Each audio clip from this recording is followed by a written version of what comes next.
Welcome, everyone. This is Lonnie Fox Raymond, and you are watching the 2025 finals of the Soaring Eagle Masters produced by the WPBA.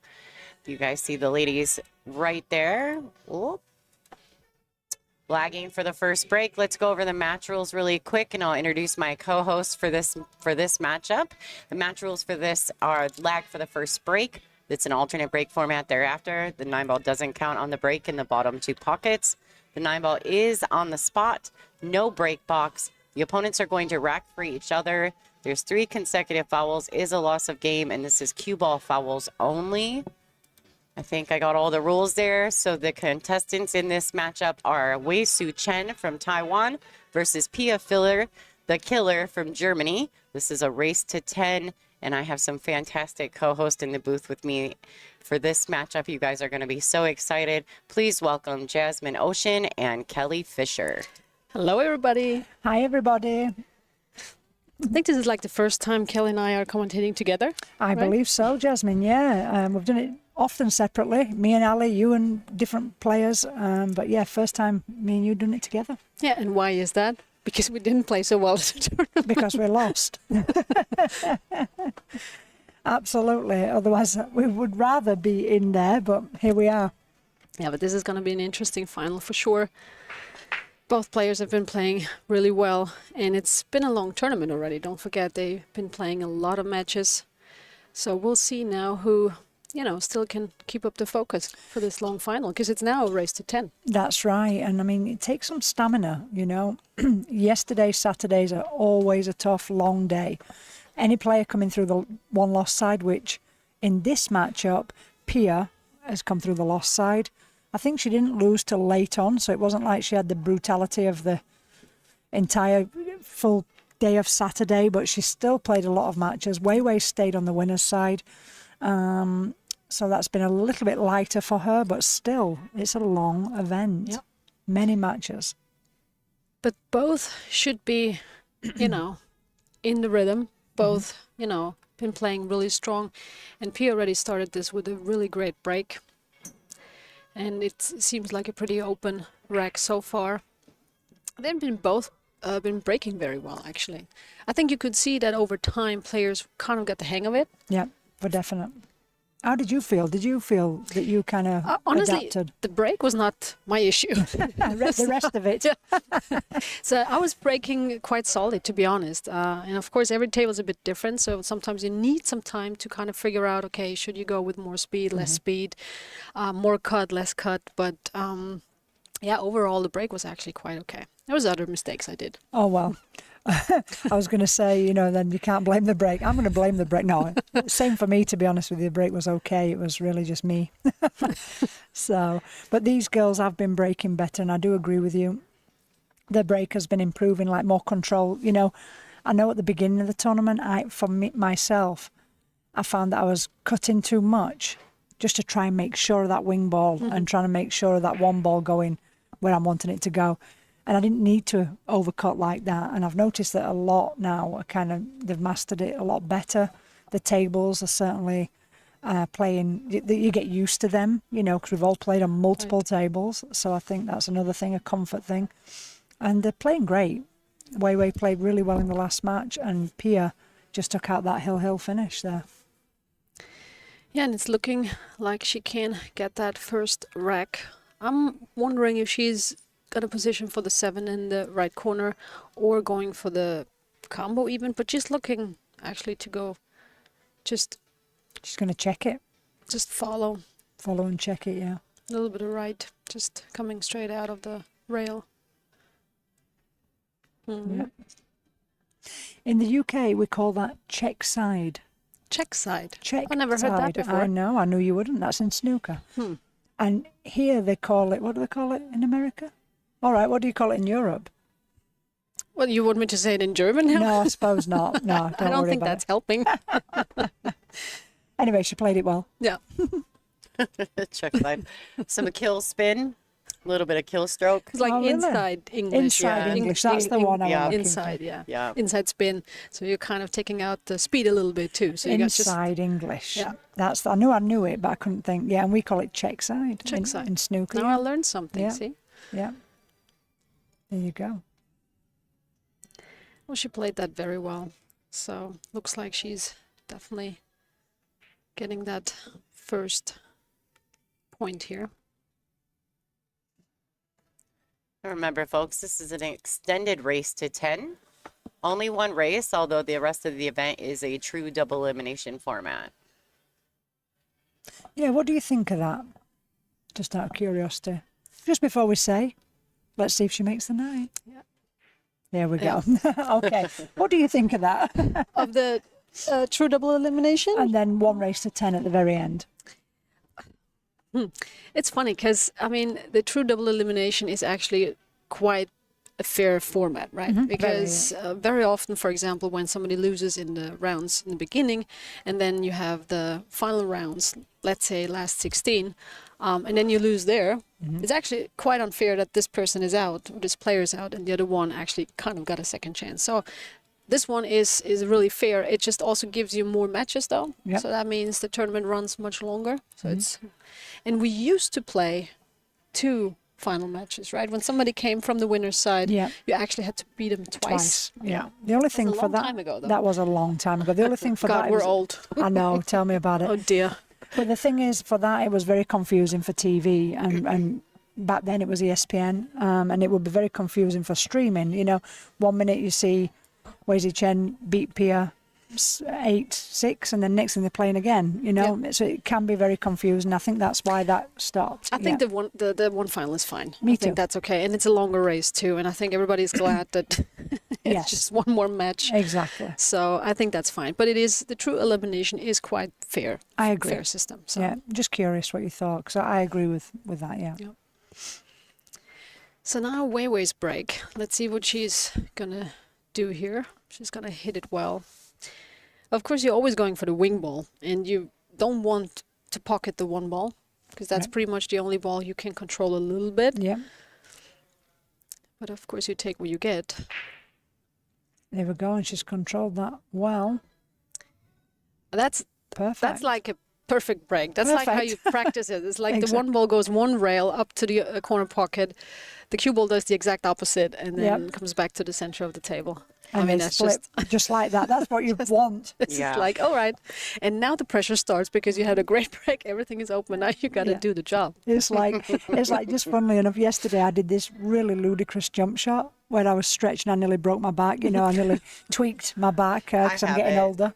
I have it. The jump shot. Yeah. So I did this fantastic jump shot again. I was in a position that I was waiting for my back to go out, and I made it, and I didn't even expect to make it. I'm like, wow, even myself, I'm like, brilliant. And then I potted one more shot and then completely fluffed the next ball. And I'm like, I don't believe that after that wonderful shot. But it's so typical. You make the hard shot, and then actually the pressure rises, right? Because now it's just basically the easy stuff. That's right. But one of a mental coach once said the standards, right? They're actually the most difficult ones because you should do them 100%. You should make it, right? So that's when the pressure is on. Yeah. When you know, well, you're supposed to do it. You're supposed to make it. Yeah. You're much more free when you go to a tough cut shot or a tough jump shot because you're like, oh, well, you know, I can miss that. It's okay. Oh, and all of a sudden you're so relaxed and loose that you just pot it perfectly. Well, I was in a position that I thought there's no chance of even getting over this ball here, let alone making it. And it just went straight into the heart of the pocket. And I'm like, wowza. And then I fluffed the next shot or the one after that. They say the toughest shot on the table is sometimes the shot after a good one. That's it. That's what right? Yeah. So you make the hard shot and then struggle to make the very simple ones. Do you think that's a lack of focus thing?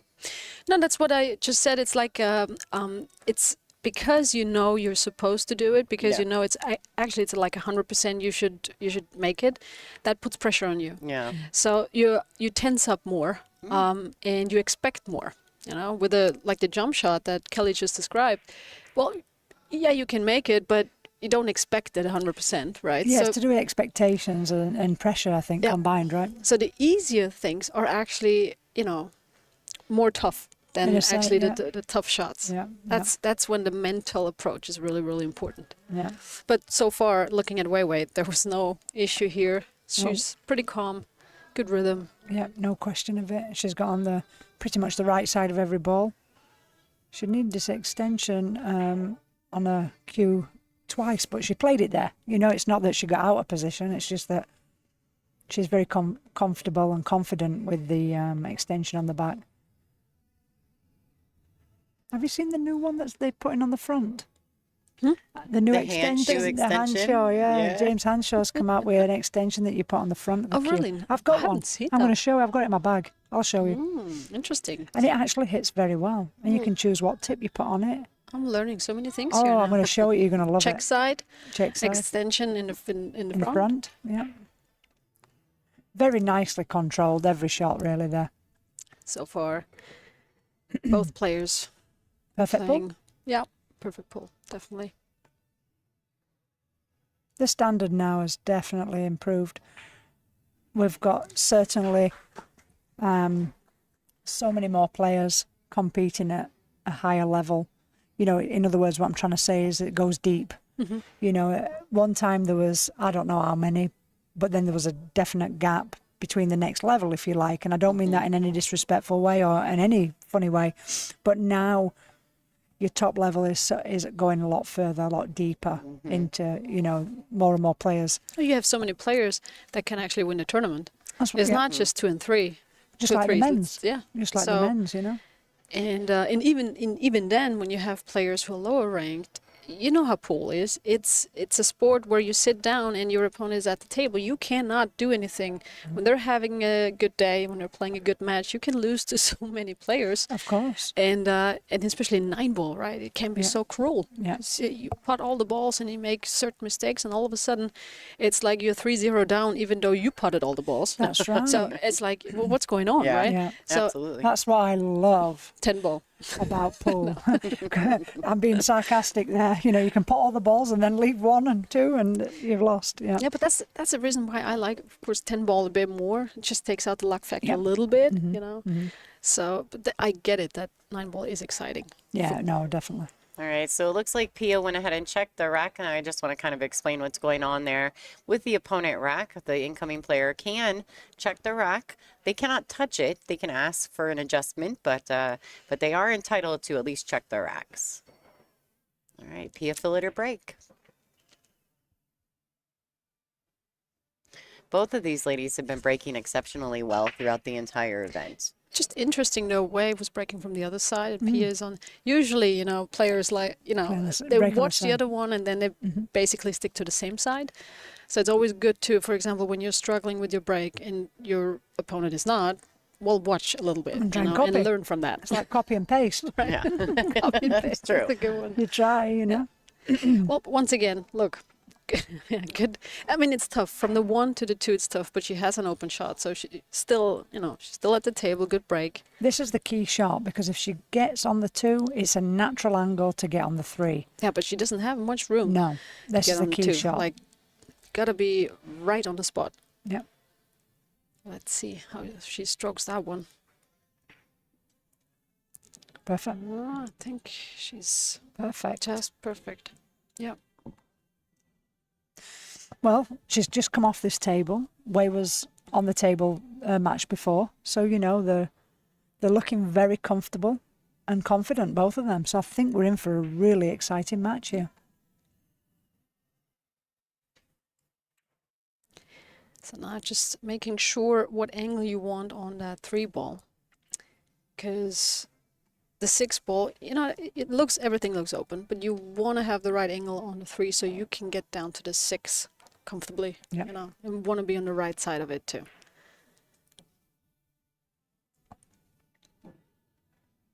She should be able to control this with low left. Yeah, she's Yeah. definitely looking at it, drawing it back to the long rail. Yeah. Or even come in, just making sure you come past the 8 on the left side of the 8. Or ball. directly, yeah. If Yeah. you, if you, That's if you my like that. comfortable. Oh, really? Yes. No, I would actually go through the long rail, Yeah. And we find it funny how we all because then I different. can play more speed, right? I have more room I where I can stop understand. for the 6-ball. But for me, it's more spin, and I'm less spin than you. You know. So See, people, we're so different sometimes, right? yeah. And nobody's right or wrong. It's just basically what I do you... get on the wrong side often. Oh, really? Well, then I'm not copying pasting this. I'm just being honest. But it's funny. Sometimes you also decide on how you feel that day. Yeah, of Because course. when, for example, you're not feeling your stroke, you might just go with the other, direction and say, listen, I'm just going to roll this one or stun Yeah. it or whatever. And sometimes you feel very comfortable with your stroke. So you're like, no, I'm going to go full speed draw shot. to And the as rail. well, the table, you get rails that are pingy. Sometimes you get slow cloth, slow reaction. And obviously, if the table's pingy, then you can't play the one coming back because it will ping, and it's hard to control the speed. This table here is playing quite solid. So I noticed she controlled that very well. Yep.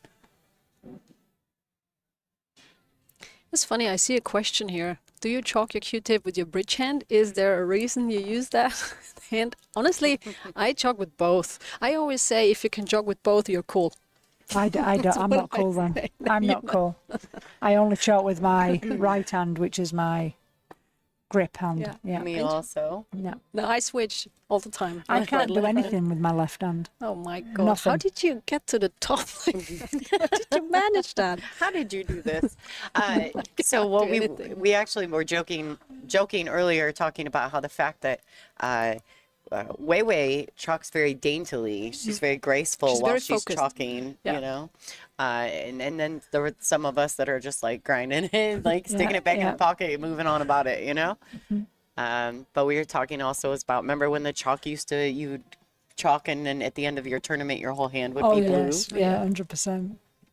All right, Pia Fillers making this 9-ball take the lead. What a match so far. I mean, Yeah. just run outs. Break and runs, 3. Yeah. There we go. Beautifully Well done.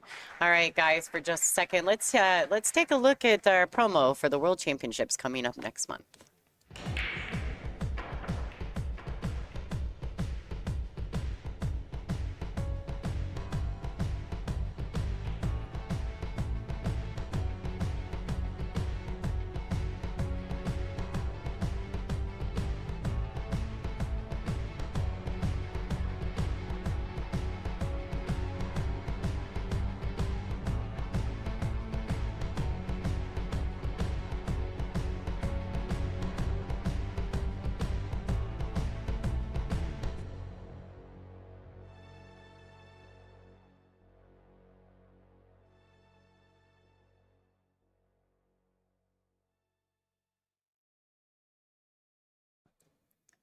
All right, guys. We're trying to get things acclimated back here behind the booth. We got lots of moving parts. Thank you guys for tuning in. We've got some great commentary for this matchup, as well as an awesome lineup for the finals between Pia Filler, the killer from Germany, versus Wei Tzu-Chien, the Taiwanese superstar. All right, we got Kelly Fisher giving us some excellent commentary and getting a little insight on these two and their fantastic relationship. Jasmine and Kelly have been friends a very long time, so it's a lot of fun to hear them kind of banter back and forth during this finals match. Enjoy the show, everyone. And thank you real quick before they break, Rick Gray and Briar Rose, thank you so much for your donation to the stream. We appreciate your support here at the WPBA. Well, Next break. Now we'll see. I mean, you can't... Sorry, Jasmine, I No, if, interrupted you there. if they're going to keep doing this. That's what I was going to say. It's some rhythm they've got here. Break and run, break and run, break and run. So we've not seen one safety shot yet. No.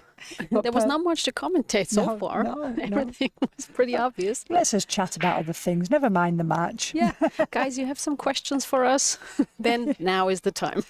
I think we might see another one here. Wow. No, the 3-ball. I mean, yeah. obviously, of course, when you pot the 1 ball, right? I mean, you have to be a little bit lucky so that you have a On the 2. next shot because you just don't know where the 2-ball, or whatever ball is, right? Yeah. So, but the brakes has been really solid, the cut brake, just perfect speed, perfect control of the cue ball. So now I wonder if she can fully see the 3-ball. It's hard to tell, isn't it? Whether Very that hard. She's 3-ball definitely looking at it. If she can position like a straight 3-ball Yeah. and then just draw it back for the 4. I think Yeah. that's pretty much the only thing she can do if she can see it. Or even just stop it and or go forward a little bit and have to play it in the side before anything. But it's just whether or not that goes. Can she come off the top rail and down between the 9 and 7 for it into the left bottom corner? I mean, it's It's funny because I don't think she has that much angle. there we I go. know. Oh, was she like, can't have a lot. I mean, she has an angle, but, and it's interesting. I always like to see like how much time they need. So she actually asked for the extension. So she definitely needs some time to think about Yeah. it. To basically like, okay, dedicate to some kind of shot, right? Yeah, she's going to come around, This is low draw, left. draw it round and go, Go the other side, between the 9 low left. and 7. That's better than the other way, actually.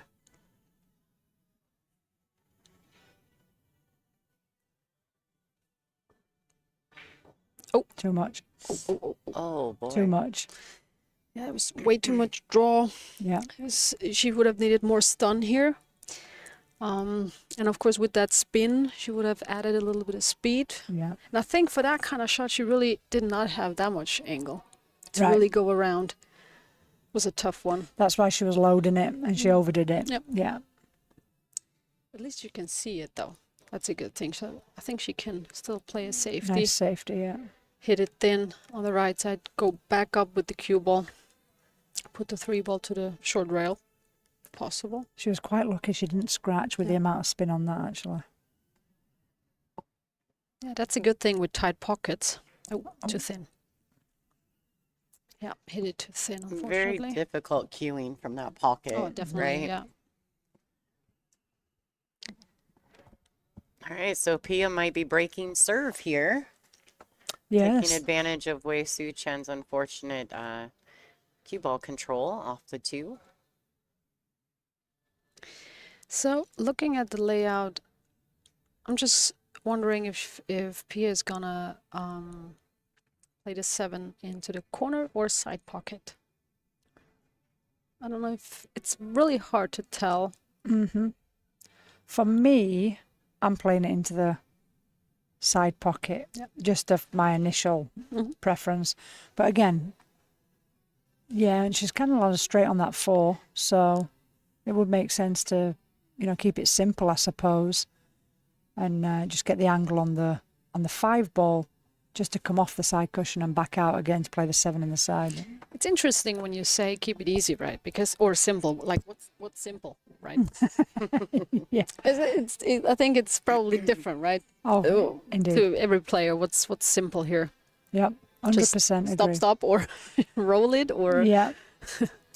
So there was some questions in our YouTube chat for you ladies. Are both of you ladies planning on attending the World 8 Ball? We are. just booked my flight, so Me I have too. to now. Yeah.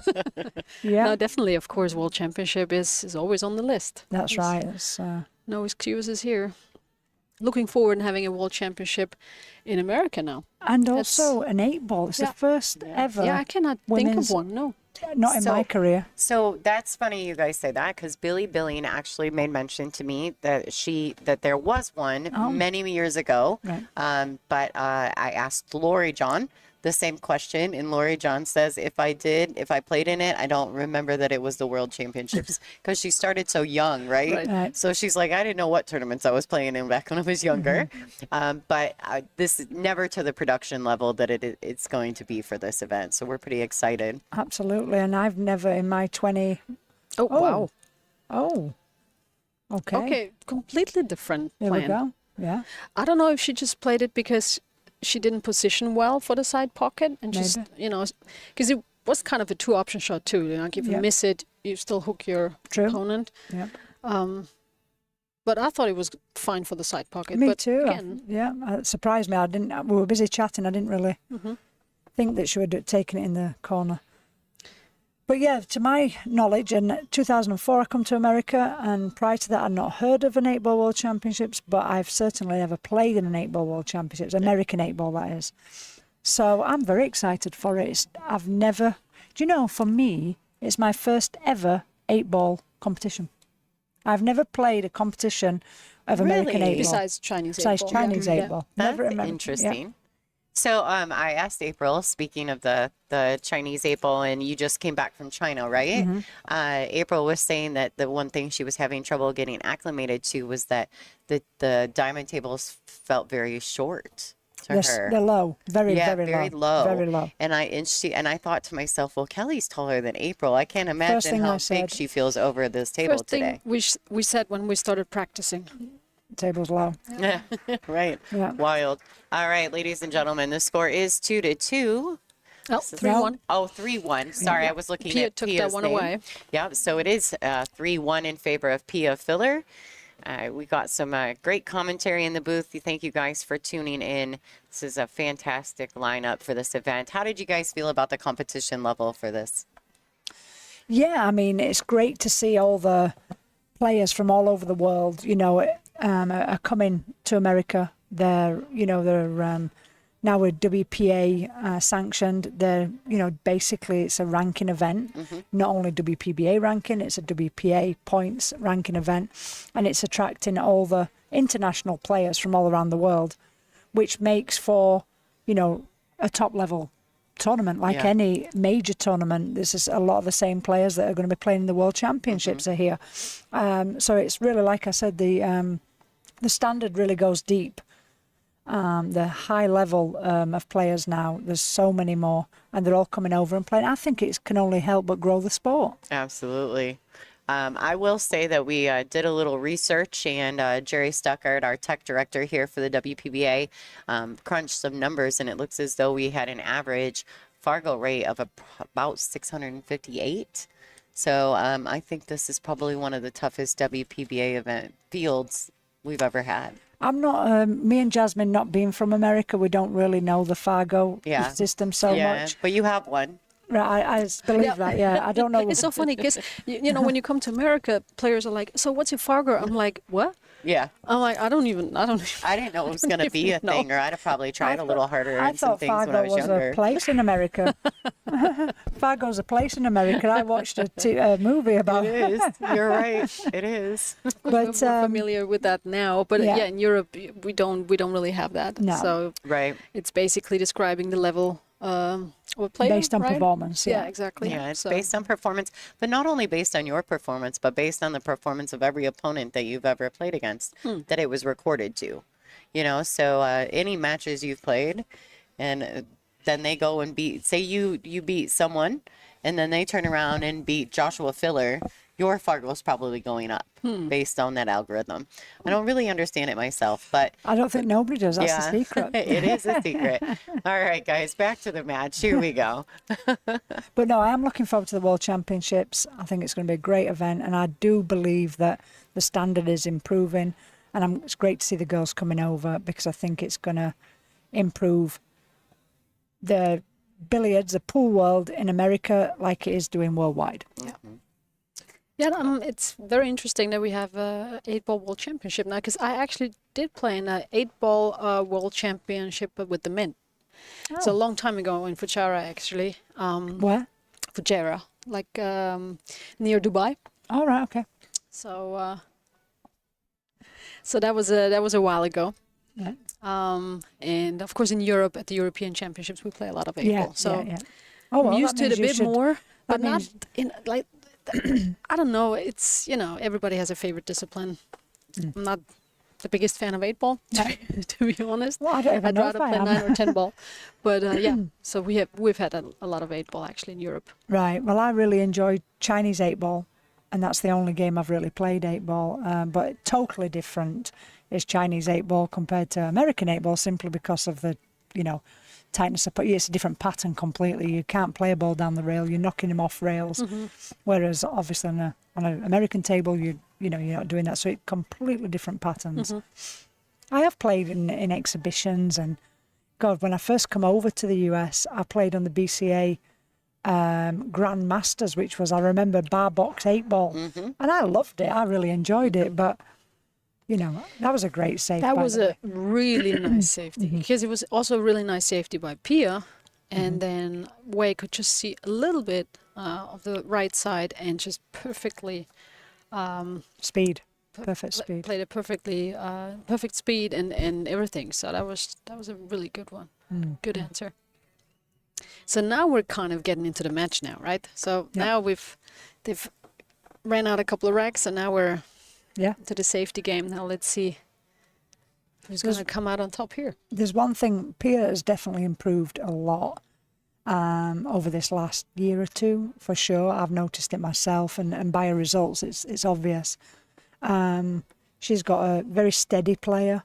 You know, I find that she's not flashy in one area. You can't say, you know, she's her shot making's fantastic, but her safety play is terrible. You know, not terrible, but not as good. She's got a pretty good level game, and so she should have with the husband that she's got. One of the best the sport has ever seen, right? Exactly. And most of these girls have got partners in the same, you know, in as a top men, which is fantastic. It's certainly improving them as much as well. But and especially practicing, with guys, you know, like my brother Albin, right? It's just, you learn so much because the game is different in the men's game, especially when it comes to safety and kicking. I mean, it's just incredible what, you know, their thoughts sometimes and ideas. And when you get the chance to practice with them, it just helps your game tremendously. Well, and you can see that in And PA. that's something that I would agree with you, because if you watch, since that these, we jokingly say the power couples, but I would also include you and Albin in this equation. Look at the strength of the game on the women's side since all of these couples have been coming into play. I have to interrupt you. I'm sorry. She Look left at a 1-9. that. Oh my. I would have played this a bit harder. Yeah. Actually, not even risking to put the one ball close to the 9. Of course, She was easier said than obviously done. she was obviously trying to Hook hook her behind the 4, right? 5. 5, sorry. Purple 5, purple 5, purple 5. But now she left her a combination, so let's see if she's going to capitalize on this one. Oh, looks just Wow. perfect. Yeah. There you have Center it. pocket. I think Wei Wei's going to go for a timeout now. My Just a guess is feeling. we're hitting a player break. I would also agree with you on that, Jasmine. It is her break, so Not she yet. can take Not it. yet. Oh, Oh, Yeah. maybe. maybe. Yeah. Yep. All right, folks. We're going to throw a couple commercials. I want to say thanks to Kelly and to Jasmine for jumping in the booth for this final match. Does Wade know that you ladies are in here talking about Oh, our yeah, match? she does know, and she said, please be nice. Yeah. And I said, well, please play well. Make our job easy, right? Exactly. All right, guys. We're going to throw a couple commercials while we're waiting for the player break. Thank you guys for tuning in.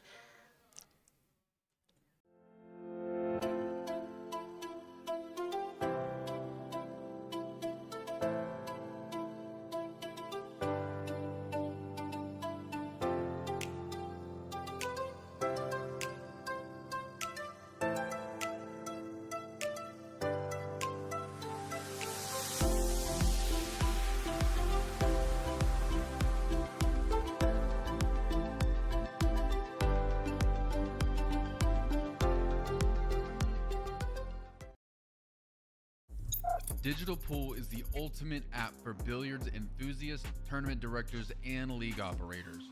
Digital Pool enables world-class billiards events by using innovative technology to enhance and streamline the experience at every angle. Experience features like live scoring, text notifications, table assignments, real-time match updates, automatic reporting the Fargo rating, player stats and profiles, live streaming overlays, online player registration, and digital payment tracking. Enjoy all this and more by signing up for your free account at digitalpool.com. Sometimes.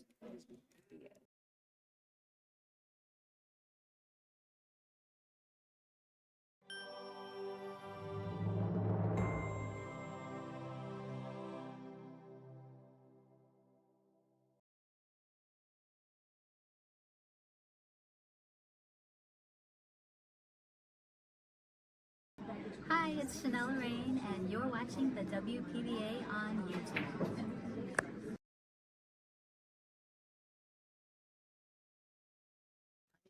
All right, everyone. We're just kind of waiting for the players to come back from their break. Thank you guys for tuning in. We've got a little switcheroo in the commentary booth for a few minutes. We've got Bean Hung.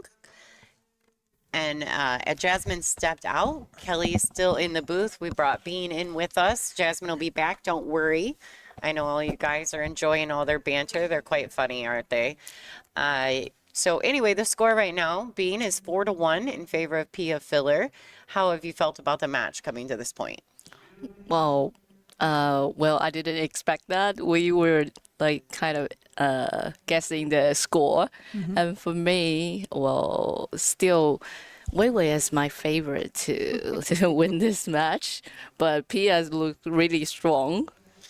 That's right. She has. She's come out strong, and I mean, at the beginning, it went break and run, break and run, break and run, 3 in a row, so 2-1 up, and then just that awkwardness on the 3-ball for Wei, and she just overdrew it, got her stuck herself in the pocket. There you go, 3-1, Yeah. and then just there, you know, we saw a great run out from Pia. Just a bad, again, that safety really. Yeah, It's- and then the missed safety on Yeah. the kick on the 1 Yeah. from Wei, That's what I and mean. even That the 1-9. 1-9. Yeah, and the 1-9. So real quick here, we're going to talk before the players come back, guys. We do have a swag giveaway going on, only available on our WPBA Billiards on YouTube live chat. For every $20 donation, we will enter you into an opportunity to win one of these 4 prizes: some Kamui Roku chalk, a Castillo leather goods Q case. It's white leather. It's stunning. Beautiful. And an autographed T-shirt from most of the ladies from this event, as well as a completely signed media guide from all the top ladies here on tour. I Come on, just signed guys. them. I did too. I just signed them too. Come on, guys. Good job, girls. Yeah. Donate and let's get you in there winning some prizes. Yep. So there'll be 4 winners available. So don't forget, you have 4 opportunities to win for every $20 donation into our super chat. We'll give you a shout out on the stream as well. So it looks like Pia is back in her chair. We're just waiting for Wei Wei to re-enter the arena. So Bean, how was your tournament? Give us a little feedback on how you did while we're waiting for Wei. Okay. I was a little struggle in the beginning, but on Friday I was running well. But till Saturday, it's pretty tough because that's the schedule. The schedule is pretty tough. From the loser side, I lost winner side match to Soa. Yeah, that one my break didn't really work because I just came back from the Chinese table on Yeah. different table and on different balls. So, well, trying to adjust that in the short time, but It's difficult. yeah, it's pretty difficult. I'm surprised. Like I don't know how can you adapt that? Like switch it, I like know. really, I'm really not sure. I'm not sure. It's probably from snooker, you know, because obviously snooker, being snooker background and then coming to 9-ball or American pool. So I feel like Chinese pool, whether it's 8-ball, hay ball, or 9-ball on a Chinese 8-ball table, is like a hybrid of the two. You know, we're playing with the bigger balls, but on a snooker table, 9 foot, same size as American. So I think it's because of that I can adapt and adjust quickly backwards you're and forwards. used to it a little more. Somewhere in the back of my old brain, 25 years ago, it comes back. Yeah, I don't know. All right, so it looks like Wei Tzu-Chien is back at the table, and she'll be breaking. Here we go, folks, back in action. That cue ball was, well. She's got the 1 ball just really in line with that break. She knows exactly where it's tracking every time, playing the cue ball nicely for position to it. She's been breaking good in Very the good. whole tournament. Yeah. Yeah, me and Jasmine were saying that, you know, the pair of them are breaking well. And Pia, I don't know throughout the tournament, but I have noticed Wei and spoken to her, and she said she felt that she were breaking very well throughout the tournament. This time, it's not an easy run out, but it's certainly, there's no 3-ball problem like last time. So she can get a good angle on the 3. She needs to keep a good angle on the 3 to be able to bump off the left rail, come back down for the 4 in the left bottom pocket, ideally. Worst outcome is a 4-8 combo, I suppose, but she'll be wanting to avoid that.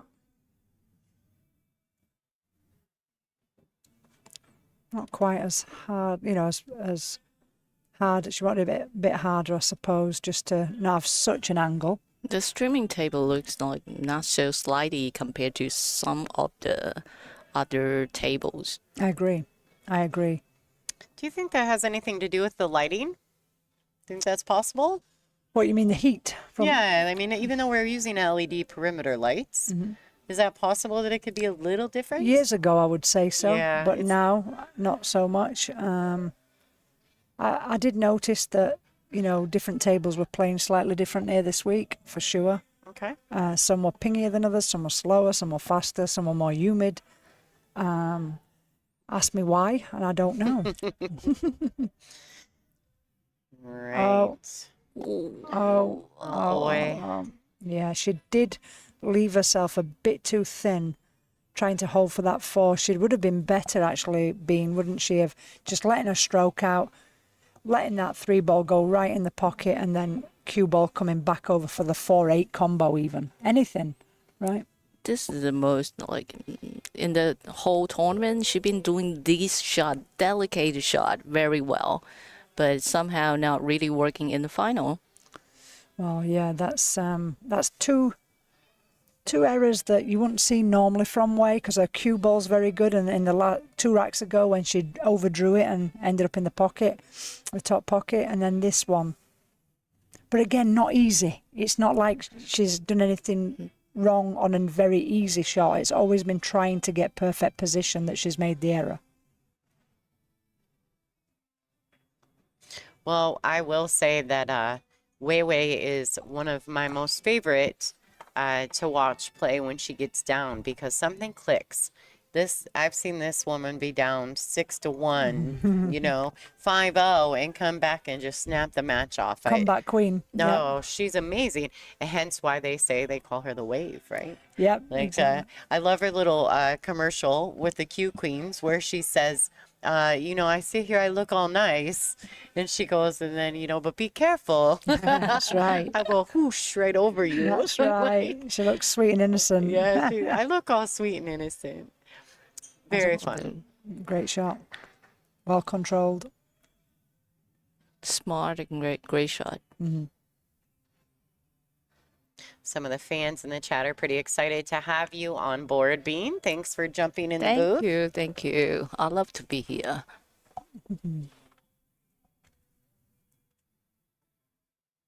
Well, looking at the table now, pretty straightforward. Just, needs to leave herself with an angle on the 6, just to come across for the 7 into the bottom left, unless it's a 7-9 combo. Doesn't look it from here, right? I don't think so. That's probably a little thin. Mm-hmm. Maybe on the up rail. She's not going to play for that, surely, if it's not perfect. Why would you when it goes into the other pocket, clearly? Or the side pocket, worst outcome.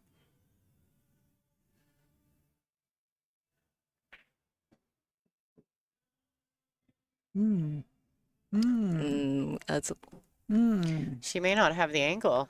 maybe side pocket. Side pocket Yeah. up and down, right? Yeah. Yeah.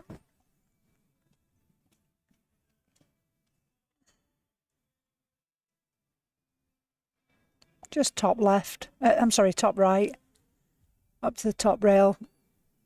Over to the side right rail and down the line for the 7 ball. Yeah, two rail would be fine. Yeah.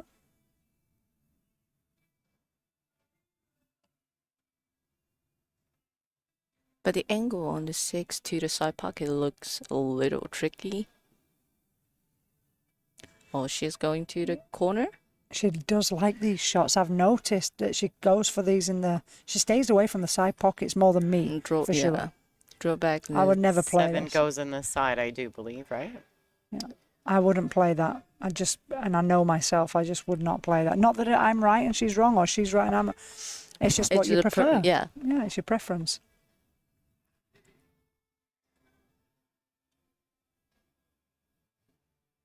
Now, this is not as easy as it looks. Look at that. Now, when you're looking straight on, you think, oh, that's easy. It looks easy. But when you look from this angle, can you see? No, I don't like the side pocket on diamond table. And now, if she make this shot, the cube will gonna click the 9 a little bit. And where does it land exactly? It's hard to know. Oh, see. Yeah. And, I've always said this, I've explained this to no matter what level of player you are, including the men, when you see top players miss shots, most of the time, it isn't because they have missed the shot, but most of the time I feel it's because of what they're trying to do with the cue ball. Like Wei missing that 3 ball just now. It wasn't that she couldn't pot that 10 out of 10 if she didn't have to worry about the cue ball. It's the cue ball control that your spin or whatever you're trying to do. Same with Pia there. The focus is try and make sure you make the pot. That's the primary focus. But she can't help in the back of her mind to try and control that cue ball and 9 ball. Where's it going? Exactly. And it takes away some of that focus and you miss the pot. We all through that. All of us. Oh, I thought she'd missed that. I'll be honest with you. I thought that were going to rattle. It's a little thin, eh? Yeah, I think it's straight on, right? Yeah. Oh, dear. Yeah. Now, Kelly, do you feel, because you and Wei are very close friends, do you feel like you get more nervous watching Wei play than you do yourself when you're up there playing? No, I don't really. No, I don't. I mean, I don't feel nervous. No. I mean, it's like when I watch, like if I watch Jasmine, you know, of course I want them to win. Of course, you know, Pia I get on great with, don't get me wrong. But yeah, me and Wei travel together, and same like me and Jasmine, we've travelled and shared years and years. But when I watch them, it's of course I want them to win. But nervous? No, not really. Okay. No. I mean, if it was hill and I'm really wanting my friend to win, then yeah, a little bit. Yeah. Right. You're invested. Yeah, in that you're invested. Regard. Exactly. Okay. Exactly. I will say I had to laugh. Allie was in the booth with us one time when Jasmine was playing in the finals, and Allison said something along the lines, and don't want to be quoted here, but Jasmine did something, and she's like, "Well, that was a terrible decision." And I thought, you know, everybody was like, "Oh my gosh, she said that." And I said, the thing is that you ladies are all so close. Yeah. And I made mention. I said, you know, Allie would say that to her face. Yeah. And it's not a thing that she's not in the booth talking smack. You know, right. These are genuine comments that you would share amongst your friends. That's right. And to be honest with you, like, you know, we call it the gang, and it's like me, Ali, Jasmine, Wei. It's like the gang. We laugh about it. But away from that, like, for example, if I said about Pia, you know, in my opinion, I wouldn't have played that out there. I think it was, but I'm not on about that shot. Right. But if I said, oh, what you doing, that terrible shot. We've got a relationship, all of it, most all of us, and from my perspective anyway, where I feel that I respect everybody enough, and they we respect each other enough to be able to say that, and no, it's not meant in any bad way, other than that's our opinion, and you played the wrong shot, or whatever it may be. Absolutely. You know, absolutely. All right, so she does make the one in the side on this break. Not leaving much of a shot on the 2. Ideally, you're not wanting that one in the side again, because think about it.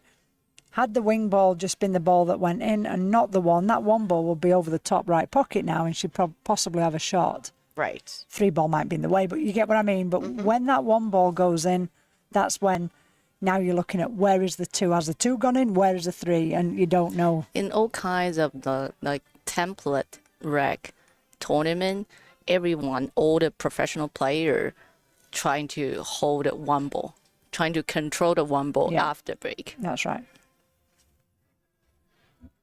You don't want that one ball disappearing, and then you've got... And you have no clue of where's the next. Yeah.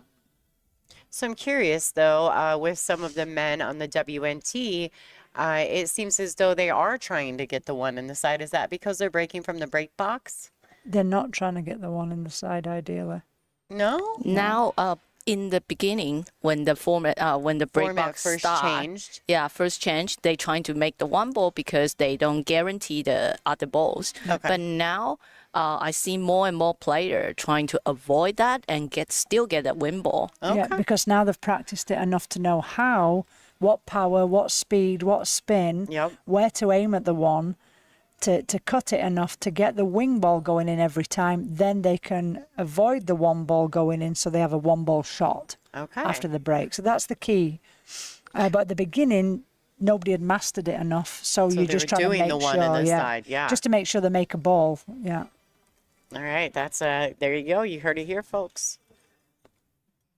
That's, I think, anyway, without speaking to them, knowing for sure. But if you do watch it and enough, you know, you'll see now that there's a lot more where that one ball isn't being made, right? Yeah, that is why now, like I would say maybe every decade, the breaking rule going to be changed a little bit by little bit, because as all they these master it. All these players we're just trying to figure out what is the best way. To make it consistent so you have a shot after the break.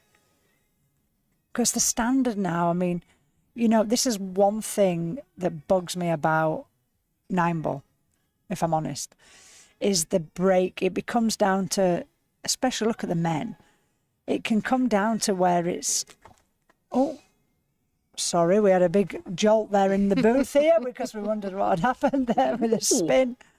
Oh dear. But it comes down to the lag, you know, in the end. Yeah. It can come down to the lag because that means like break and run, break and run, break and run, because they're controlling everything and mastered the break so well that then who won the lag? And the break being so important does bother me a little bit. When it comes to like all the professional sports, everyone knows that the start, every side is so important. You have to grade at everything, especially in pool. Well, look at tennis. The serve is so important. Yeah. There we go. That's the same kind of thing. Same theory. Yeah. All right, so it looks like Tzu-Chien is running through this rack nicely. Just pocket this 8, come to the left long rail, out to the center of the table to pocket this 9 to take a rack back here from Pia Filler.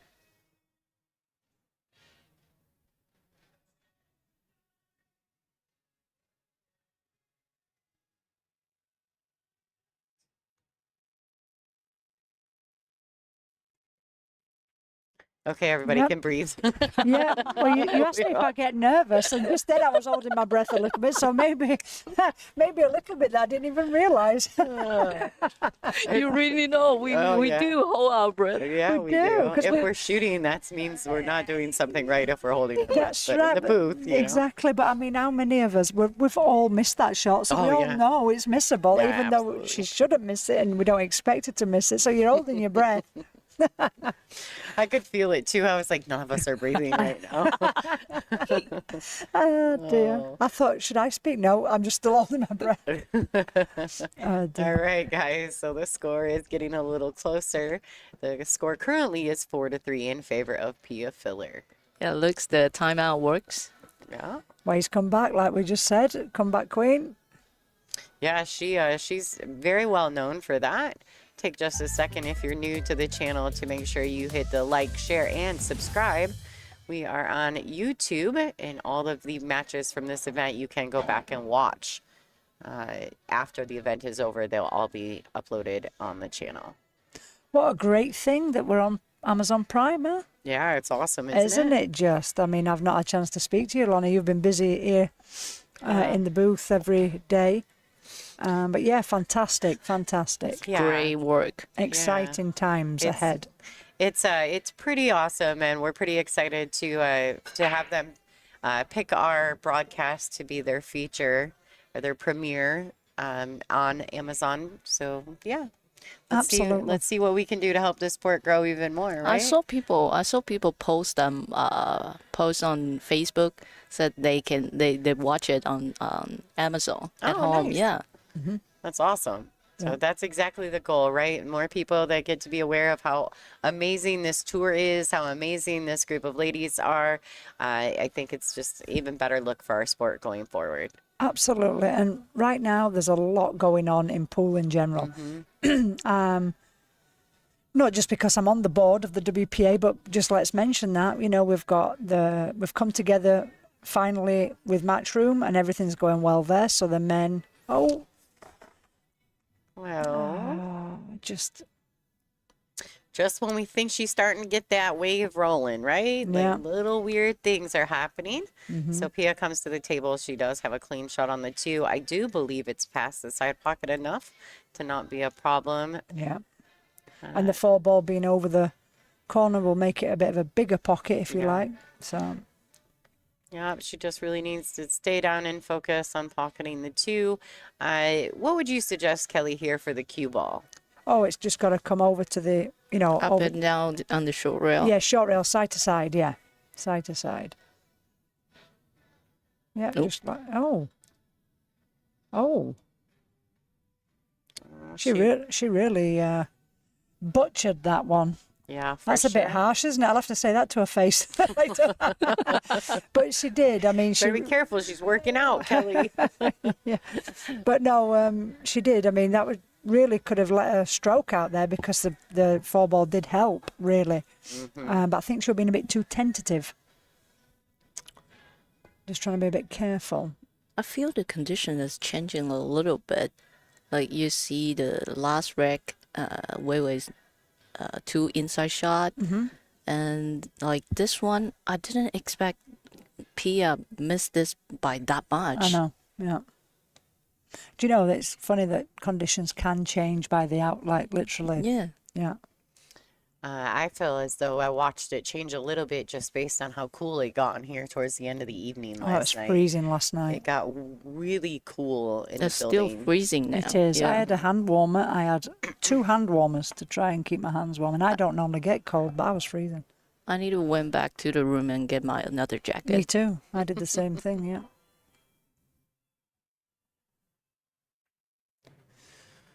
Well, I was just saying, though, that I think it's an exciting time for pool in general. Matchroom and WPA have sorted everything out, and they are, all the events are coming together. They're sanctioned and ratified or whatever, but they're working together. We've got Predator PBS Tour. We've got a lot of women's events in A that. lot. We've got World Championships for not only 9 and 10 ball, we've got the new 8 ball, with the WPBA. WPBA are growing. We're on Amazon Prime. I think it's great times ahead. I really do. And I think that, we're going to see the sport grow. Our goal, everybody's goal, especially WPA, we're trying to get in the Olympics. I think it's a real contest. It's a real chance to make it in 32, maybe 30. It doesn't matter when. I might be old and decrepit, but I'll still would love to see that before my time on this earth is done, and I hope we do make it. I'm sure we will. But I just think it's exciting time for women. We've got Q Queens. We've got the documentary of Q Queens, which I think is going to be fantastic. That will also, if that manages to get on Netflix as a documentary, what a boost that'll do for pool. Yeah. Not just for women, but Right. For pool in general, but also for women, the female side. So it's exciting times ahead. I'm so happy to be a part of it. Yeah. By the way, Q Queen gonna do a event on in New Jersey. Oh New no, York. New New York. York. Yep. Yeah, in Amsterdam Billiards this Friday. A fundraiser, Yeah. that's right. Yeah. Yeah. So always welcome to go check that out. Follow Q Queens on all their socials. And if you're interested in getting involved in fundraising for them, please go check that out. I think this is a great look for our sport, not just the women, but our sport as a whole. So if you're interested in that, go check them out. They're looking for all the help they can get. And there we go, another comeback rack for Ways The of Chen. wave is coming. She actually, she got away with that. We keep mentioning the word way, right? She got away with that, did Wei Wei. But no, Pia did make, I don't know, I'm not quite sure what happened with that shot for her. I think she did kind of let up off it or kind of hit it too tentative. And Wei did a good run out. 4-4. I think this is more the kind of score we expected. Quite a close match. It's never gonna be easy in the final. Never. Mm-mm. They're playing very well because normally, have you noticed, being in finals, I've done it myself many times, where it's been the worst match of my event, win or lose. I've won a tournament and thought that final was the worst match of the entire tournament. The standard, too many missed balls, whatever, because there is a pressure when you're in the final. Yeah, I agree. Well, they started off beautifully. That's what I and mean. then They're it just playing kind of went great. south a little. Yeah, they're playing great overall. There's been the odd error, but it's mainly been position off because of positional play that there's been a shot missed. But overall, you can tell they both really look comfortable on the table. All right. So the fans in our live chat on YouTube, I just looked at it, and they are laughing about the fact that you did the play on words with Wei Wei's name, because anytime that Wei is on the stream, they all go into No that. way. Like, yeah, No no way. They want her to go all the way. Yes, yeah. Well, she got away with that, didn't she? And here we go. Here we go. All right, so Pia did break. Unfortunately, she doesn't get a clean shot on the one. She seems to be pocketing the one on the break in the side every time. But first two racks, she never. Rack one she and missed three, it. Yeah. she hit the side that side. She'd broken ran both of them. Okay. Yeah. Well, Yeah. consider her break. It's not really working that well.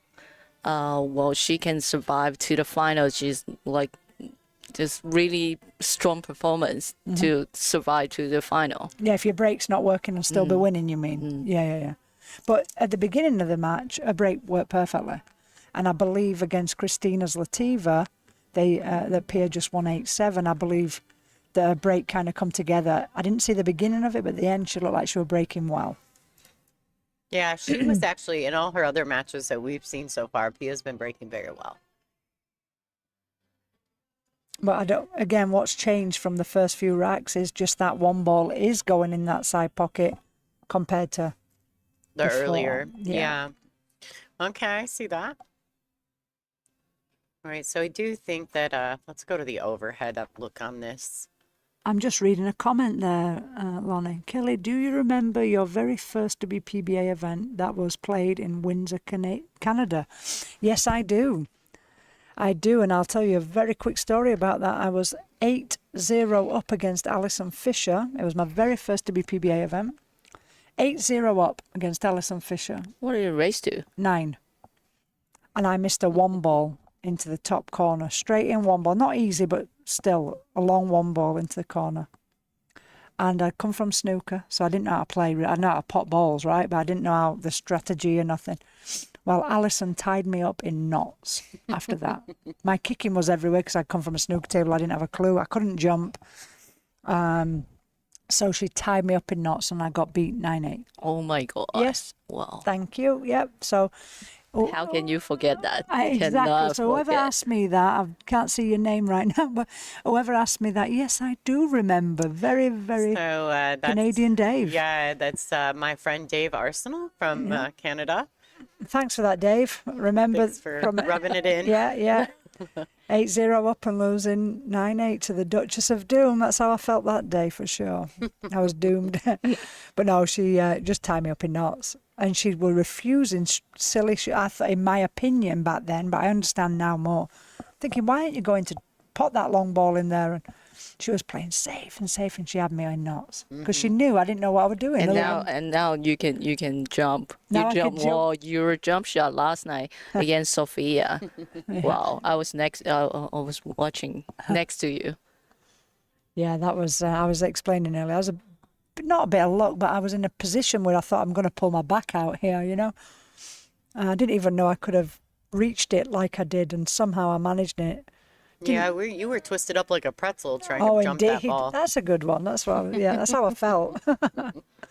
Getting a bit old for them positions. I thought my back's going to go any minute. Right, well played by Wei Tzu-Chien. She's got a nice look at the 3 ball into the side pocket.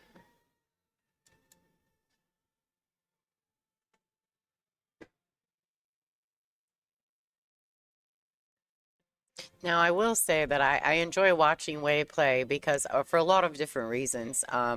She really moves the cue ball beautifully when she's striking the ball well. She's not afraid to make it dance, and that's fun to watch as a spectator.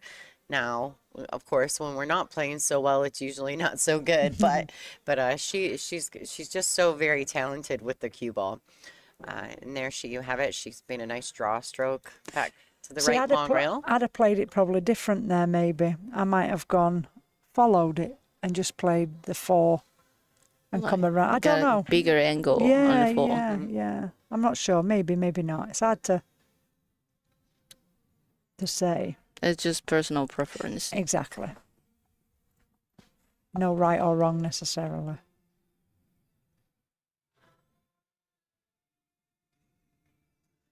But I think that she like to move cue ball Oh. a lot more than normal player because she play a lot of carom. Yeah, I agree. And she has actually simplified her game. Talking to her, if you look back 3, 4, 5 years ago, she was telling me, you know, she's really simplified her game compared to back then. And I remember the Taiwanese, and I know you're Taiwanese, but I remember the Taiwanese coming over many years ago before Wei was even playing. And Shin Mei Lu, and I couldn't even pronounce the other girl, but she's not playing anymore. Even Taipei Chen. And they were spinning off 3 and 4 rails. When I'm looking, I'm like, why? Why? But I mean, what great cue ball control and great the things they could do with the cue ball. I still, even now, and I still can't do it, you know. But I often thought they were doing it unnecessarily. You know, you can play 1 rail. However, Wei has calmed down compared to a few years ago, and she was telling me that. But she still moves the cue ball more than I do, for example. Yeah, but you know, they're both winning styles as long as you're consistent at that style, right? Totally. Like you play more stun position. You stun from one ball to the next. That's and right. It's very simple, but it gets the job done, obviously. And then Wei Tzu-Chien, Wei likes to move her rock a little bit and put a little spin on the ball, Yeah. and she doesn't mind using 2 and 3 rails to That's come right. around for position. But it's both styles are winning as Exactly. long as you've practiced it, you maintain it, and you're consistent with it. That's right. Great run out there. And again, you know, you have got to play to your strengths as a player Yeah. and what you feel comfortable with. All right, ladies and gentlemen, the score is 5-4. Wei Tzu-Chien over Pia Filler. We're going to take a quick commercial break. We'll be right back with you.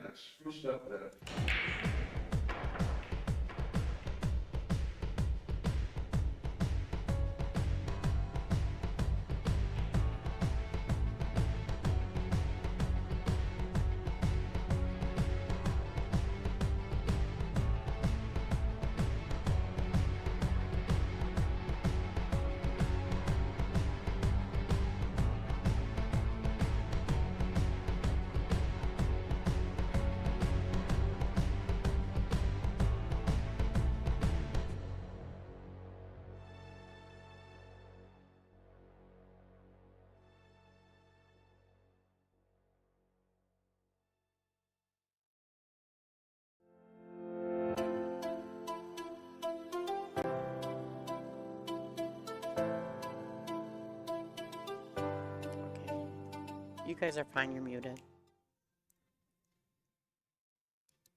All right, looks like we're back in action, guys. Wei Tzu-Chien to break.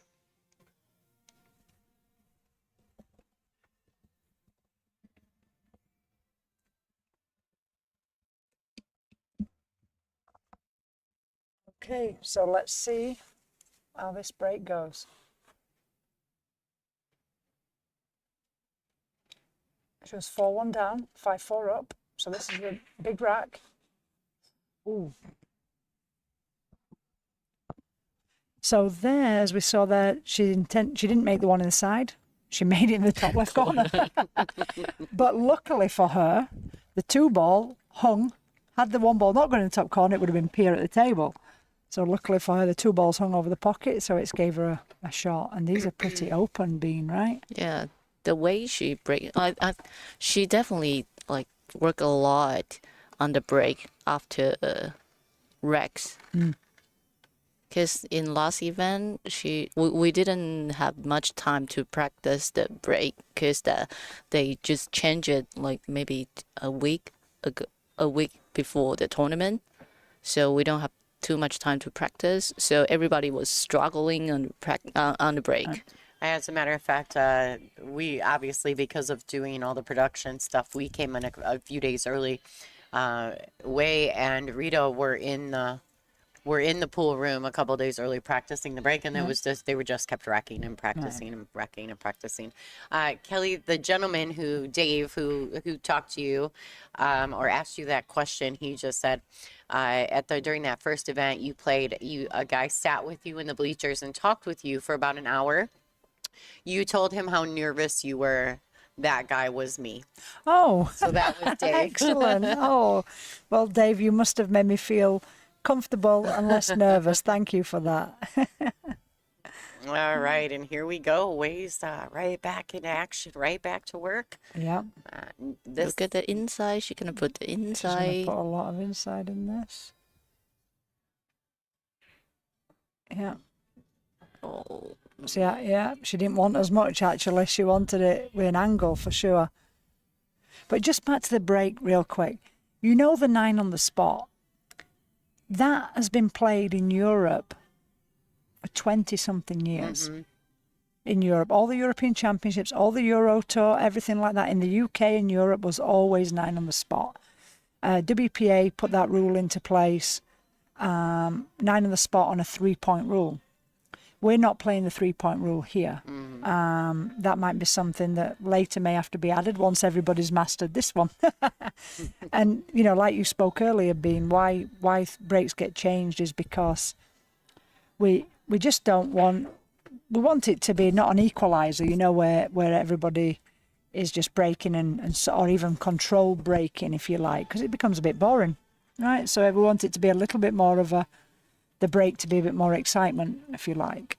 Well, and I think that it's working because I think we're seeing a little bit more of a back and forth interchange between players during the racks. And it's been a lot of fun. Now, yes, we've seen a few break and runs along the way, but this is definitely, it's a different style of pool. What a shot on the 8 there. That's a different style of pool too. I would never have played that in a million years like that. Oh, my Lord. You asked me about the nervous thing? I'm no wonder. Yeah. All right, there you have Great it. shot. Great out. Never have played the 8 like that, but wow, I'm going to have to practice that one, see if I can Now do you it. learn. Yeah, I'm learning. Yeah. Well played. We've All got a right. break. And another break. All right, guys, we're going to take another chance to throw up the swag graphic. All right, we're going to go ahead and throw that up, let you guys know what's going on here, what you can win. This is the swag giveaway with 4 chances to win. A completely signed media guide by the ladies here in the top 32 and some extras, as well as a WPBA autographed t-shirt, a Castillo leather case. It is white leather. It is stunning. And of course, a couple pieces of Kamui Roku chalk. So we will be doing 4 drawings for that. For every $20 donation, you can be entered into a chance to win. Come on, guys. Get your money in, your hand in your pocket and get winning some of that swag. Yeah. Donate. Yeah, with every donation, too, the wonderful thing about what we do with the donations here at the WPBA is we use that to improve our production on all levels. But you can see in the last year alone, because of the fans at home, we've been really blessed and we've made some great changes along the way. So we appreciate all the donations up to this point. I want to take just a second to say a quick thank you also while the ladies are still on break to Soaring Eagle Casino and Resort. They are headlining sponsor for this event. This is also one of the players' favorite events, as well as our tour sponsors here, the Diamond Billiard Products, Simonis Cloth, Aramith, and Big Family Custom Creations is our official apparel sponsor, as well as ICATrainingTool.com, How Tips, the How Carbon Fiber Flash Shaft, our newest sponsor here at the WPBA, Super Shot Billiards, as well as Kamui Classic Billiards out of Florida, Castillo Leather Goods, and the official rack sponsor of the WPBA, The Perfect Rack. So just a special shout out to them while we wait for the players to come back into the arena. We're going to get another one of the girls lined back up to get back in the booth with us, and we'll let them kind of chat out what's going on with their event and how they are enjoying the time here. So let's get them mic'd.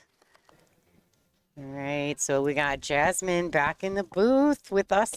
Well, now it's me, Bean, and Jasmine. And Complicated today, isn't it? yeah, there's some moving around going on. I want to make a special thank you as well before these girls start to chatting about the event. Thank you to James Gruber, John Blue, Kimberly Michelson, the AZN Dragoon, Jessica Hardison, Rick Madifer, Lynn G, and Kaylee Sullivan. Thank you guys for your donations. And Trish Vermill. All right. So this is definitely an interesting match so far. I mean, going back and forth. Pia being up 4-1, now trailing 4-6. I mean, that was a quick change of momentum. So The wave is coming. That was a pretty impressive run out and stuff like that. And Pia didn't do much wrong until now. So it was, one or two situations, and all of a sudden, it flips like that. It's Just the interesting break. sometimes. Her break is like she make the one ball and she doesn't get shot on the two ball. Always have to safety. Right. Yeah. But we all know how it goes. It's not done until you pocket the last 9 balls. So still gotta stay focused. Never gonna be easy in the final. No, nothing is easy in a final. Nothing. So, Bean, what are your travel plans from here? From here, I will travel to Alabama with Christina Lateva, stay for a couple of days, and meet friends over there. And then she will go to the Q Queen. Then I'll head to Houston to meet my friends over there, staying in the state till we're able. Oh, so you are staying in the U.S. Yeah, All I right. couldn't afford it That's- to travel back to Australia and That's a long way. event. I mean, Long when way. we've been to New Zealand last year, I was like, damn, that's a long travel. I mean, imagine you have to do that every time for Yeah. a tournament. Oh, man. So, That is a long ways to go. So, well, I'm sure you're going to have a great time. I know that Christina loves it when you come to Alabama. Are you guys going to try to do any challenge matches live on her YouTube channel like you guys did the last time, or not so much this time? Every time we do it, if we have time, we can do it. But see if she got time. Yeah. because she has also short stay at home. Then head to the Q Queen. In Amsterdam. Yeah. So yeah, there's a big fundraiser going on at Amsterdam Billiards in New York City, helping to fundraise for the Q Queens project. If you guys are not familiar, you should check it out. It's really a really cool idea, and it's following the stories of some of the greatest women players in the world, some Hall of Famers, some junior players or young players, as well as some current superstars. So yeah, if you're interested in checking that out, go do that. We really could use the support to get that off the ground, or they could. And yeah, so it looks like we're back in action. Tzu-Chien is back to the table. Pia's ready to break. The score is 6-4 in favor of Tzu-Chien. yeah, so let's see how she breaks that one now. And if she has a shot on the next ball. Well, well, through the whole tournament, I didn't think that Pia played break that well, but apparently she broke well in the beginning of the match. Now Yeah, you it's- start to see like a little something change. Well, it's sometimes funny when you're breaking well, all of a sudden it doesn't work anymore. She was actually breaking very well against Christina's in the match against Christina. So yeah, sometimes it just needs a little bit, hit the one ball a little bit better, maybe add more speed or less speed, and it doesn't take much sometimes to change the outcome. We'll see. She What does would you here. do if the break's not working for you? Then you would like to change anything? Well, I like to also watch my opponent, of course, to see if she's doing it any better and learn from that. But of course, then I'd like to either I always look at the balls, how they're running. I mean, is the corner ball higher or lower? Where's the one ball going? So sometimes then play around with speed and where you hit it, or even switch sides, But that is something you really have to practice at home. Because it can actually, if you never do that and you start doing that during a match, it just gets in your head, right? So you really have to be careful. Did you see the bitter smile that she just on her face? Yeah. Yeah, after the break, she still doesn't have a shot on the two ball. Yeah, exactly. She made a ball in corner, but she also made the one ball. And like we mentioned before, then if you see the two ball or not, that's basically just some sort of luck, right? You don't know where the two ball is gonna end up. And she's so close, but she's It was like Yeah. three frames in a row when her break not working. And this at is all. funny. That's the momentum change, right? It's like the first rack works out perfectly. You run out, and then all of a sudden something changes, and you're like, "What's going on?" I mean, but this can easily change back, in her favor. So, I mean, now playing here a push out is the smart way to go. Now we'll see what Weiwei comes up with. she's Yeah, gonna let's see. take it or not. Wei Wei was like 4-1 down. She called a timeout, and now she's 6-4 up. Yeah, she's definitely feeling it. She's definitely in stroke, playing a good rhythm. It's actually playing in the last couple of racks quite fast. And Wei Wei is usually a slower player, and she's now playing quite fast, so that means she's feeling good. Yeah, because if the break works, then the pattern is easy. You don't have to spend too much time. We'll see if she is gonna just roll it and then try to go. Oh, that's quite dangerous. Yeah, that was I'm not so sure if that was what she wanted. If she wanted to hit the 2 ball a bit more straight and get it back up again and just keep the cue ball down on the short Yeah, rail. looks Because she this was a hit bit it too. risky. Yeah. Yeah. I mean, it's fine, but I think Pia's just gonna stop it now. You know, make sure she gets the 2 ball 2 rails up, stop the cue ball, and play a safety.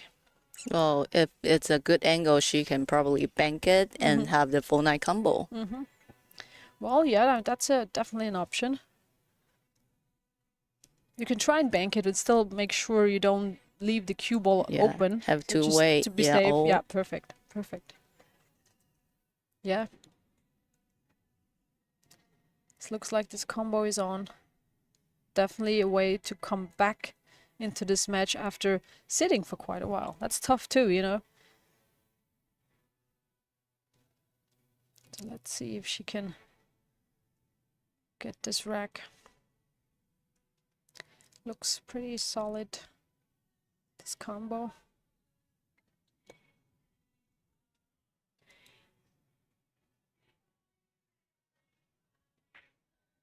Yeah, looks good. Yeah. Well done.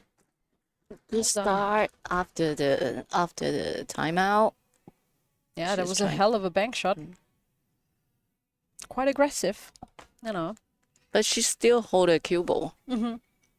Like you said, it could be a two-way hold a cue ball if she didn't make the 2. And leave a safety, yeah. All right, 6-5. I am sure this is going to be a tight match. And for some reason, I feel like this is going to be tight. What would make you think that, Jasmine? I don't know. It's just my gut telling me this. I don't know. Usually, honestly, when I look at all the top tournaments and stuff and look at the finals, you very rarely have like clear Very, results. very you know? rare. Very often it's just close. You know, it's just when the top players meet, you don't see a lot of 8-0s or 9-0s or 10-0s or whatever. It's just No, it definitely doesn't happen often. I think we've had one massive win last year at Rail Yard in Louisville. Christina Tzu-Chien took a 10-0 win over Margarita in the finals. It Oh, was wow. wild. She played Okay. exceptionally well. And obviously Margaret must not have been breaking well in order for that to happen. But, you know, speaking of comebacks and like these crazy good matches, if I remember correctly, in your last win at this event was down quite a bit and took a break. And I remember talking to you after because you came back in and you just put a complete clinic on Kelly.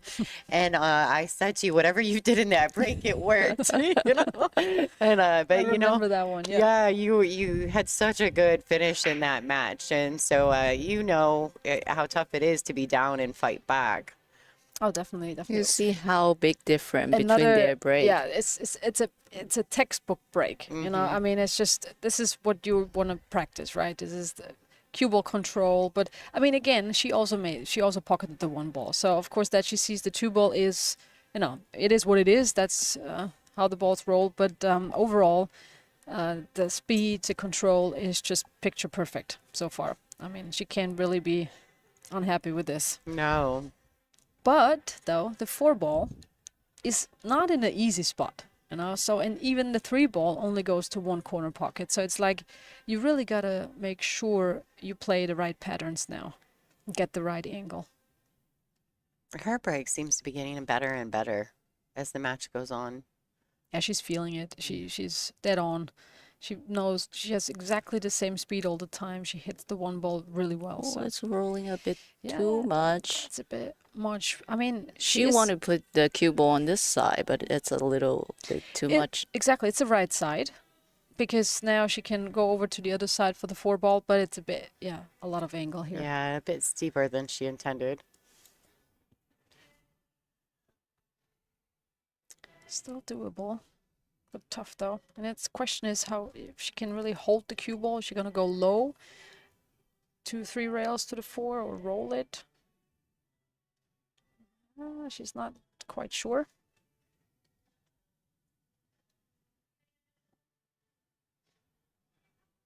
She did call her extension. I seen her look over at the timekeeper. Definitely going low on the cue ball. Let's see what she comes up with.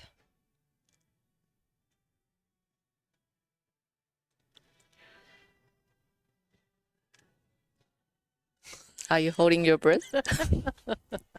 We're all like, So Don't move. this is something that that my husband actually, because he is the timekeeper, he said that Wei Great does. shot. Yeah, it was fantastic. That Wei does the best at, right? Because we don't use the shot clock as like a punishment of any kind. We just, we do it to keep the progression of the match. And he said Wei is the best at it because once she makes a decision, she'll get down and she'll stay over that ball for so long. And he's like, sometimes I'm wondering, is she breathing? Like, is she's down there. And it made me think about it because it almost looked like she was frozen there for a second, trying to shoot the 3.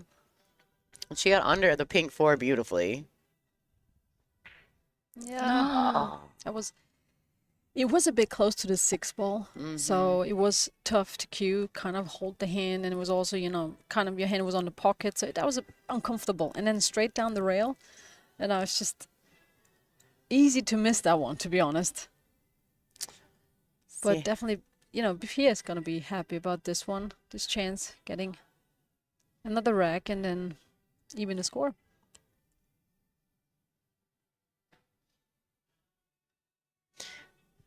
It does look like there's the 6-ball is not frozen in the top of the screen, so she should be just fine here. I getting from the 6 to the 8. Be the only place I see there may be a problem, or could be a problem. Yeah, she definitely wants some angle on that 6-ball, and probably now coming down. I'm not so sure if she's gonna go top and just straight down to the 8, or still go to the other side where she's now standing right now. It's so funny. These shots sometimes, it looks so easy when you look at it now, but when you're at the table, you're like, oh God, there's so many things that can go wrong here. I don't want this. Just so many things you can. Don't come too short. Don't go too long. Don't hit it too thick. Don't hit it too thin. Yeah. 1 rail. I think she's dead on. Yeah, she was. Oh no! Oh, over Keep roll it. overhit it. See, this is like. Definitely overshot that. That's one of those things you were just discussing, right? The shot looks easy enough. But right away what can go wrong, and it's sometimes so frustrating when you just can't get rid of that thought. You don't go too long, don't go too short. Your brain needs to know what you want, not what you don't want. Ooh. Yeah, that All right, Wei comes back to the was table. tough. Yeah. I thought we were about to have that match tied up, but now we've got an extension, another 2-game extender. It's getting ready to extend by 2 games again. I favor Wei to not have much trouble here. It feels like the rail is getting a little bit more bouncier than it started. Because both of them missed the position in this rack. Let's go. The cue ball just ran too much. Yeah, this is also one that you would like to position differently. Never want the cue ball so close to the rail. And even though when you're in practice, right, you just shoot this without even thinking. And in a match, you're like, oh God, what did I do? Why am I putting the cue ball here?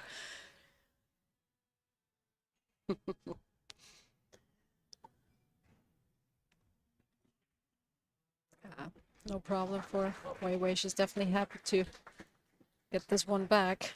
All right, 7-5. Wei Tzu-Chien in the lead. All right, guys, we're going to throw a quick commercial just to remind everyone about the World Championship that's coming up in next month in Green Bay, Wisconsin.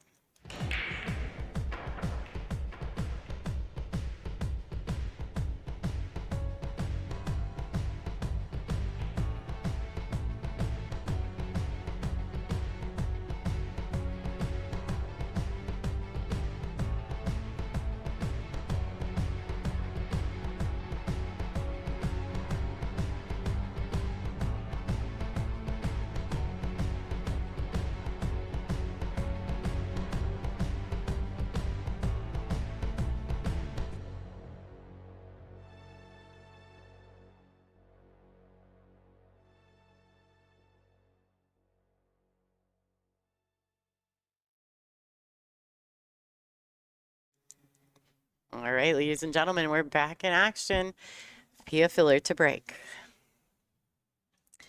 All right, so let's see about this break now. Can she manage to make a ball and have a shot now?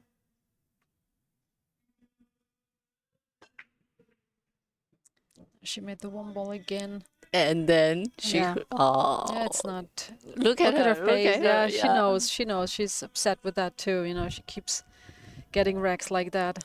Just not having the luck to actually at least have a shot. You know, even sometimes when you can't pot it, you still want to see it so you can play a solid safety. She But if you doesn't just even see it. Yeah, if you just play push out all the time, you never know what you're gonna get back, right? And the push out also, you need to play push out where you have an answer if you go back, but also you want your player or your opponent to take it, but not be too easy. It's just, yeah, I get why she's a She bit get frustrated with that now. yeah.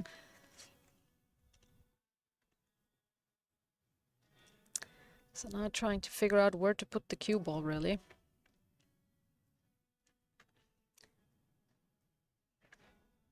I think she's gonna just roll it down it to the to short the- rail to the 6 ball actually. The only question is, How much? what are you? Oh no, oh, No, she. I don't think. I she's don't had- think no, where we're she's gonna take get it. that one back. Yeah. Yeah, no, that went too far. That went too far. So now she hooked herself.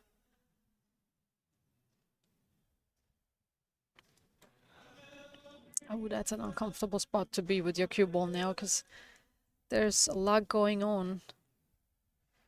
I think she would have to go like either, 2 rails, the open side of the table, 2 rails, and kick it the other way. Yeah, she's gonna get a referee just in case. She can also, if she's going to the left side, yeah, definitely need a referee because there's Yeah. a high potential to hit the 9 first. If she goes the other way, I don't know if she can. She can also go like the down short rail. rail, Oh, she's- one rail. Yeah, I think she's looking at just 1 rail. That's why she also asked for the referee, because then it can get close. Perfect. Well, perfect hit. Perfect hit, yeah. Perfect. And She got reward. Yeah, the spectators in the room, they enjoyed that as well. I heard the claps coming from out there. even way. So that was a good shot. And now what? Oh, could be like 2 ball straight into the short rail, follow with the cue ball cue behind ball, the 3, like long rail, and put, bring the 2 ball back down. But the thing is, there's so many balls in the way, though. I don't know how much you can see. Just roll it to the other side, maybe. So Jasmine, are you a believer, or Bean, whoever would like to answer this? Do you believe in the percentages here? Like if the safety is just as hard as an offensive shot, do you take the shot? For example, that's a good question, because, for example, when, let's say you just have the 9, right? And I have this discussion with a lot of, kids at my academy and stuff. And then they go, well, but the bank is so tough. I said, well, but look at the safety. The safety is just as tough. And at least when you go for the pot, you have a chance to win, right? Or stay on the table. So I say if it's equally difficult, I'll go offensive. Then again, though, sometimes you just don't feel it, you just don't feel you can make the shot. So it depends a little bit on the day. But I say if it's the same difficulty, then I'd go for the pot. I'd go for the offensive. Yeah, give strategy. yourself a chance to win. I agree with you, and most of the time it just depends on the day. Depends on the day, because today you can pocketing very well. Sometimes you don't feel that, then you will do some more conservative shot. Yeah, I think that a lot of things in pool break down to how you feel and preference. And I agree with you, Bean. Like every day's a new day. I always say the pool players have multiple personalities. Yeah, Like, you need to know your game too. Yeah. You need to have feeling for yourself and know what's possible today and where you're not feeling it, and then be able to act on it. That's because I think that's the difficulty, not just to have all the skills, but to switch around and say, okay, today, okay, my stroke is not where it's supposed to be, so I'm going more conservative. I'm maybe trying not to play too many funky shots. be self-aware, and be more basically. solid, and then sometimes you just feel everything. You like drag shot, stun shot, whatever you can throw at me. I can do all the things. Yeah, It's on just- those days. And I think it's important to have that feeling for yourself. Yeah, I think self-awareness goes a long way in competitive pool, and it can really help you stay invested in your match, work on ways when you start to lose focus, ways to bring it back around. And like Wei's Tzu-Chien, she's one of the best at really connecting and fighting her way out of uncomfortable situations. We see her do it often. So whoever her mental coach is, I think people should hire that person. Because she is Her really mental good. coach is everywhere in Taiwan. She plays so many matches against a lot of Taiwanese players. Does she? That men and women, she plays so much. That's good. And here we have now an interesting safety battle. So I'm curious who's gonna come out on top here. Both playing really solid safeties and I noticed that she's doing quite well in this tournament for kicking and safe.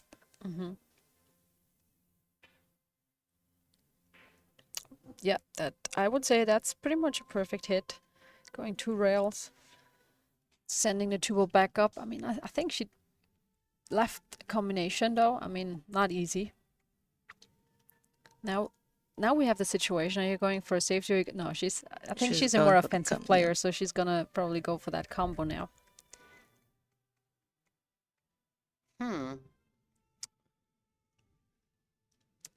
Not easy, for sure. And she might lose the cue ball.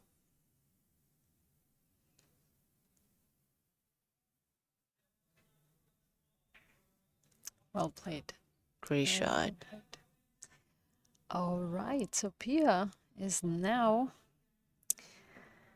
at the table having a chance to get another rack, which would be really important for her now at this point in the match.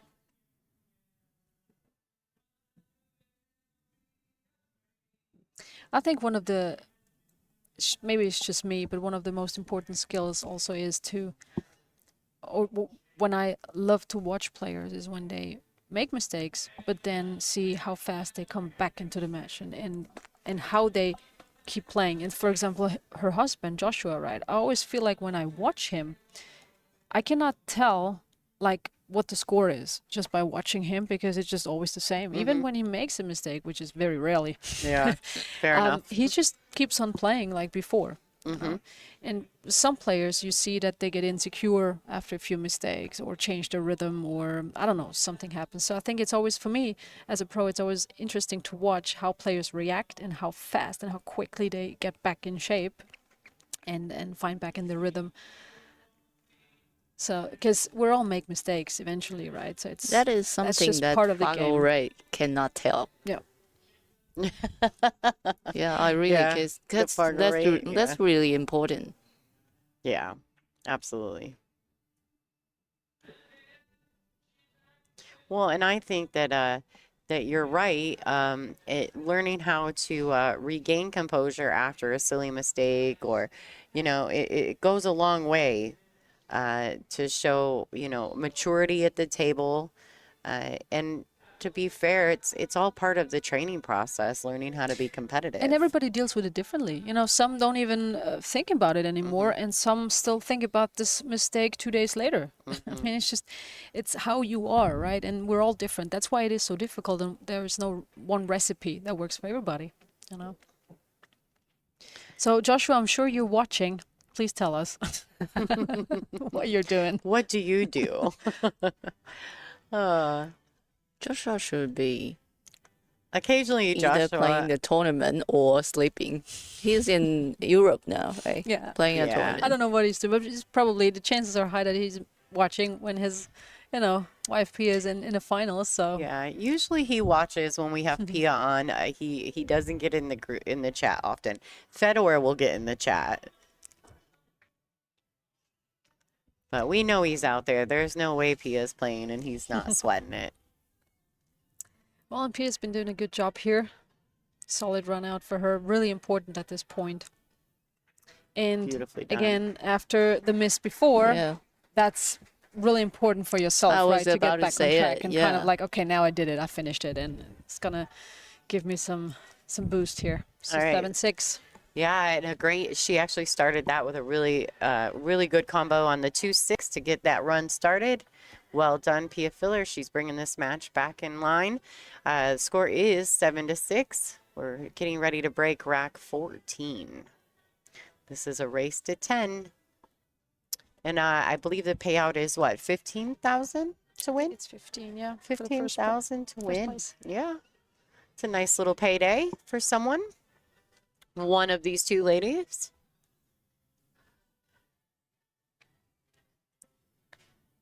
Now, both of these ladies are Predator sponsored. Yes. Yes. They are.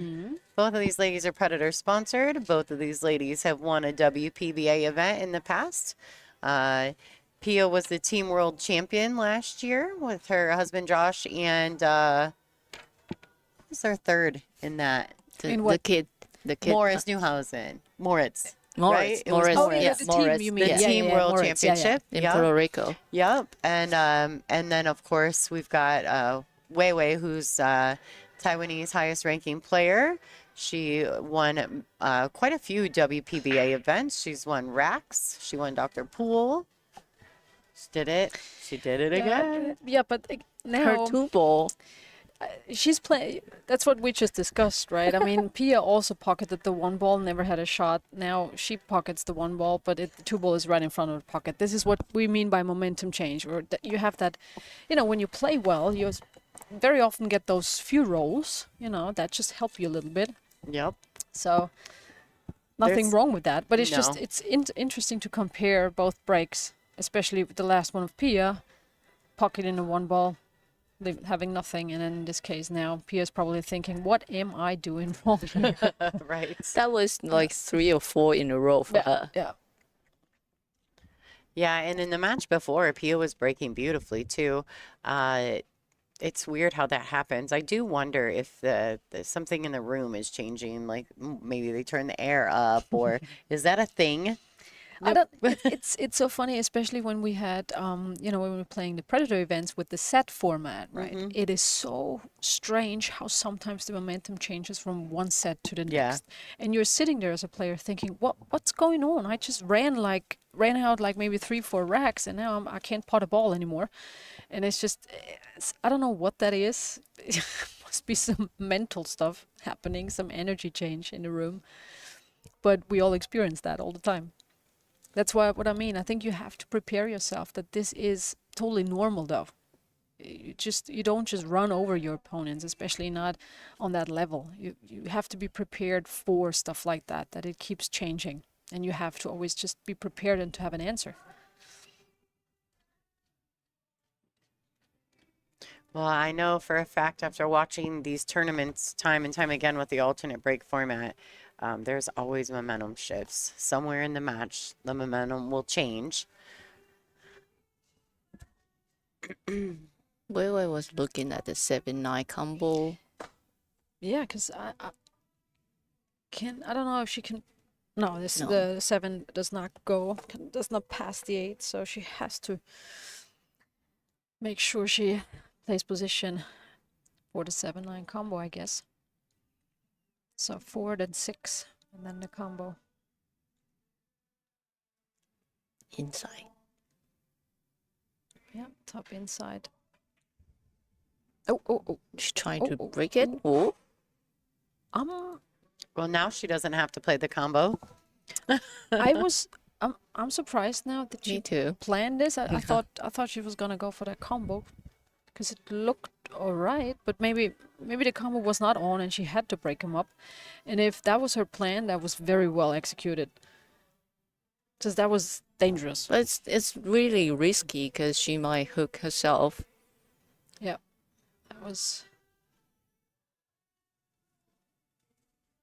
The music is dramatic also for that situation right now. I know. I'm like, what happened to the good pop music that was going on? Now we're getting That's the off. music. Can we maybe pick it up a step? There was one night that they started playing our players playlist. So, because I put my music in and it's in Taiwanese. Yeah, so when it plays, I was in the practice room and 3 Taiwanese players were playing matches. Then it started playing the Taiwanese song. The music came out. I ran out from the practice room. Look at them. We all look at each other.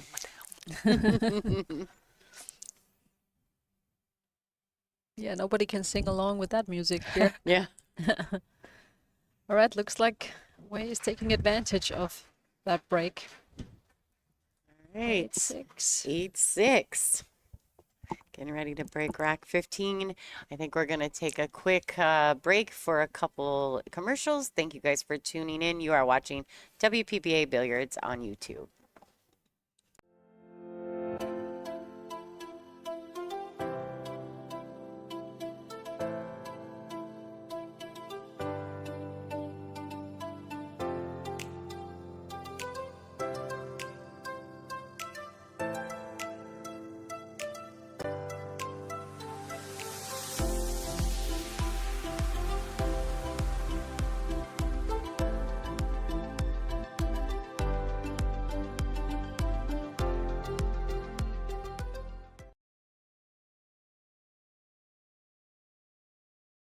Guys, in 3, 2, 1.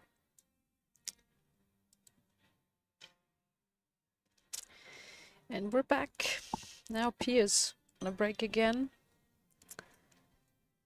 And let's see what happens this time. If she can finally take advantage of a break.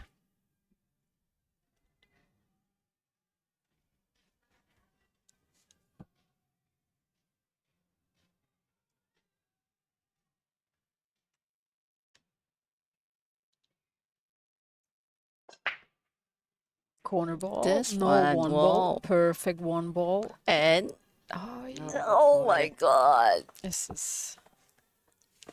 Yeah, this was actually also a pretty picture perfect break. Corner ball, controlled the cue ball, the 1 ball went what it was supposed to do. So, but she's smiling because she can't believe it. She just won't get a good shot after the break. Never so get a once again, shot yeah. after break. The good thing is this time I think she can at least see a little bit of it, so she doesn't have to push. She can now try and play good safety.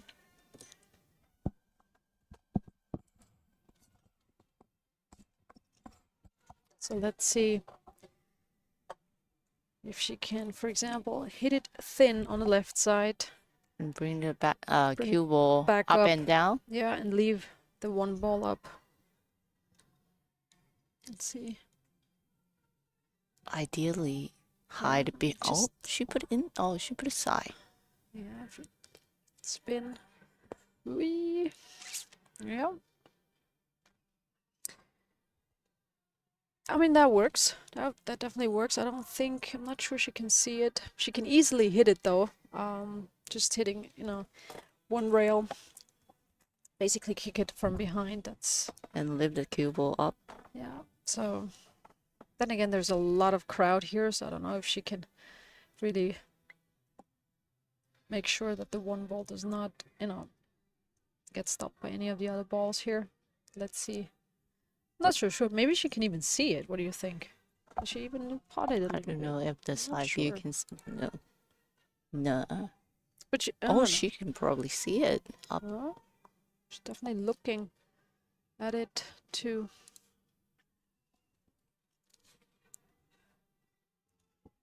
So let's see. Maybe she doesn't even have to kick it. Maybe she can play it directly. But still, not much you can do from when the cue ball is over there. Yeah, I mean, either you just dedicate to it and you say, okay, I'll go for the pot and just roll it in. Not sure what she's feeling like. Not sure what she's going to do now. We'll see in a second.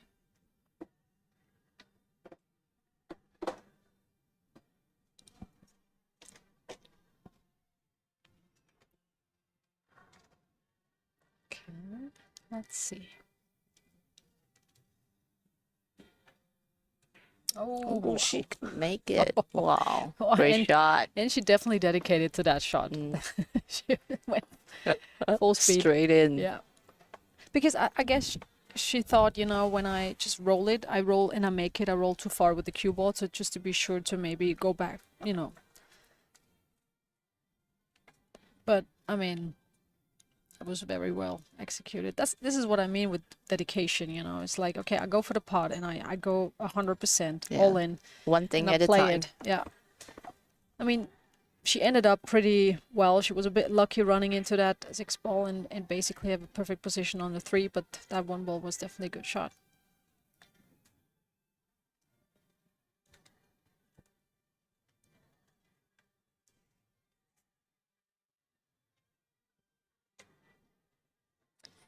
Yeah, it's important rack now. Not easy shots here going. This rack would put her on the hill.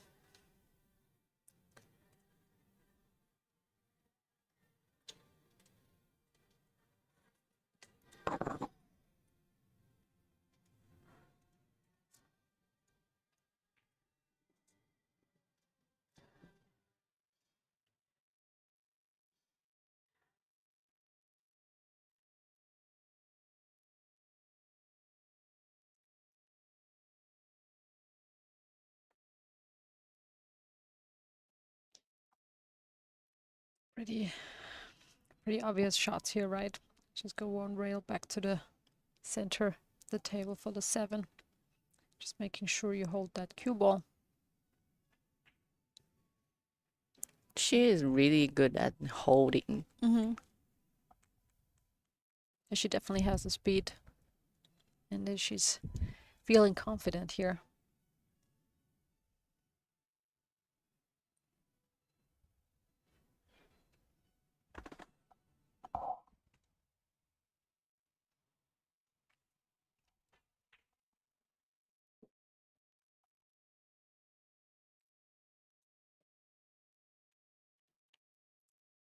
That looks pretty. You're gonna do 1 Looks rail or pretty 2 good for rail? her now. Interesting. Probably just 2 rails going to the right side, but I think she's going low 2 rails to the other side. I would, if she Right. goes to the other side, I would have probably stayed on the right side here. So that's just what you feel like, Sometimes you just roll it top with a little bit of right spin. I believe there is also a chance that you can just go 1 rail. Yeah, and don't even use the second rail. Yeah, correct. But she's On the playing hill. very well, so obviously she's choosing the right shots here. Wow, on the hill.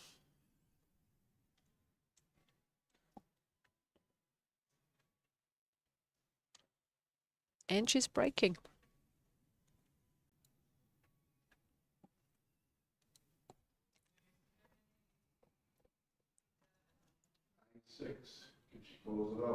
She has a break. In a minute.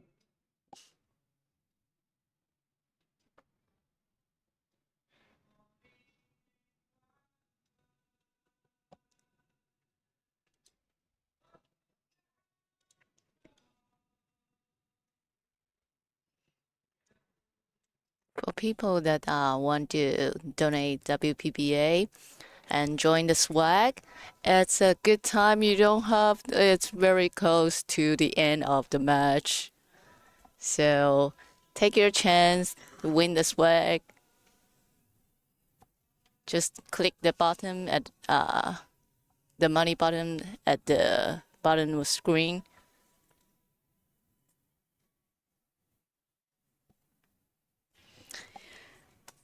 Oh, she's switching sides. Did she? Why? I think she switched, right? She was on the other side before, or am I wrong? Maybe I'm wrong. I'm not quite sure now. I feel the like she other was breaking side on is the other Pia. side. Okay. The other side, she's always Just- break from this side. Okay. That just confused me now. So let's see. Okay, that break now. If she can pull this off again.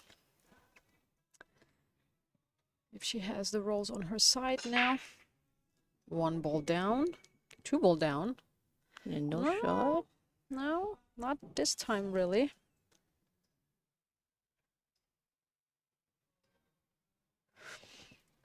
Well, again, you're always happy that you at least see the ball right, so you can now try and play a safety. I don't know, the combo is on.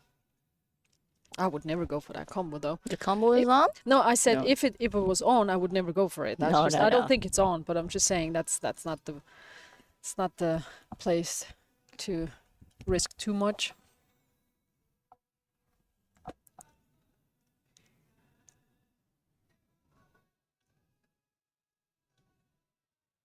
You think she's gonna slow roll it? Yeah, maybe go with the cue ball closer to the 5 and send the 3 ball back up the table.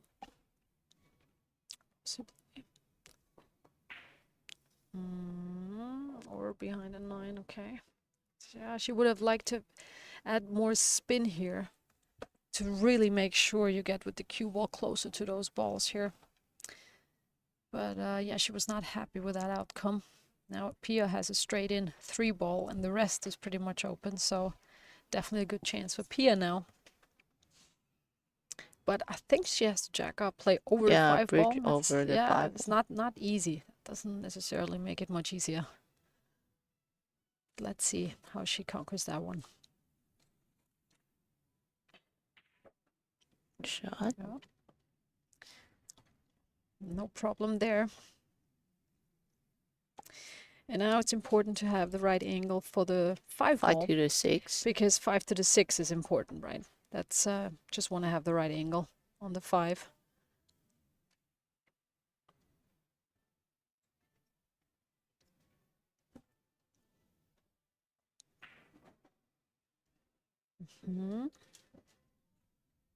Looks like she's straight in. That's also something sometimes where I feel like how many times we end up on straight in shots. It's like if you practice that and you want to be straight, it's hard to get there. And when you don't want to be But when straight, you it's like- you need an angle, it's always Stick straight. that in. No. Ooh. Oh, she got an angle. Yeah. She got an angle. Yeah, she was, I think, when she hit the cue ball, she knew right away it was too much draw. So that's why she looked away. She kind of got away with it. Cue ball is not in a very easy position. Could have been easier, but she still got a little bit an angle, and that's what she wants for that 6 ball. To come back out for the 7. So, but I get it. You know, you hit sometimes the cue ball, and you know right away, and you're thinking, oh no. Because you see the cue ball spin, you Yeah. know it right And even away. you feel it, right? You feel how you hit the cue, how you touch the cue ball. It's just Oh, she play a stun shot. I thought she would draw a little bit. all right. Now another nice stun shot into the rail and back out for the 8 ball.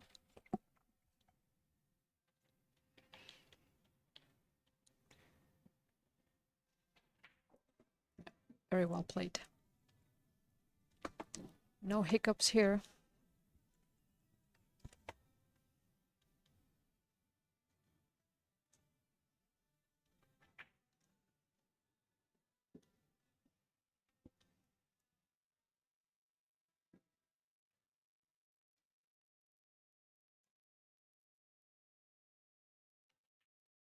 Very well played. Nice Pia. 7.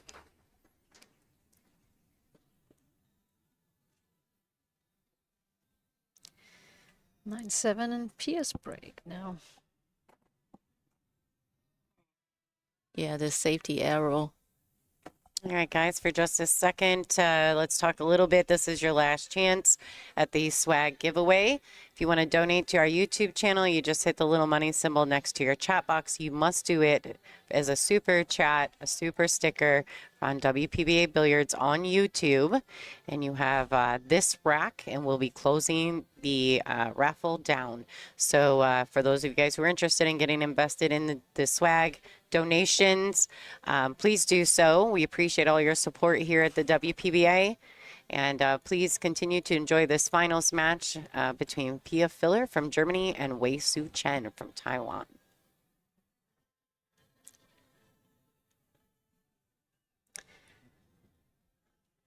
So now this was one of the first breaks after a while that where Wei did not have an open shot. So let's see if the momentum is changing now. Let's see what, It's gonna be interesting. yeah, let's see what Pia is going to do now with that break.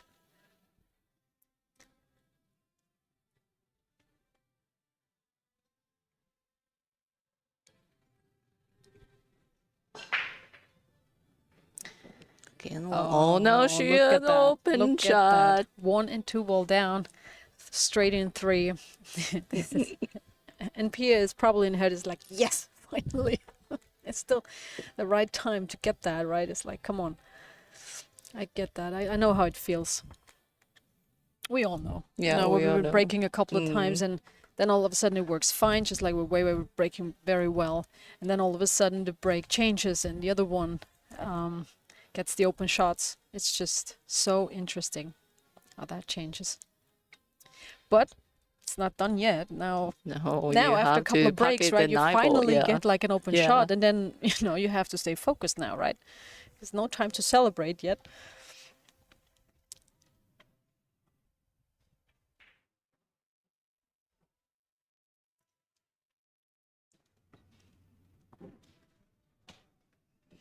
It looks perfect for me on this angle. For the 4 to the 5. Yeah. Now the question is like, what angle do you want for that 5, right? Let's just draw it back all the way to the short rail, or just hold it a little bit. Don't go too far. Because once again, what we don't want for the 5 ball is be straight. That's what we don't want. Now that's God, what I she jinxed got. it. I jinxed it, didn't I? Okay, she maybe just go forward with right spin, 2 rails, go between 8 and 9, and then play the 6 in the side pocket. Let's see if she can. Yeah, she's She definitely, still got some angle. definitely playing follow. So she must have a little bit of an angle, just enough. Yeah. Shot.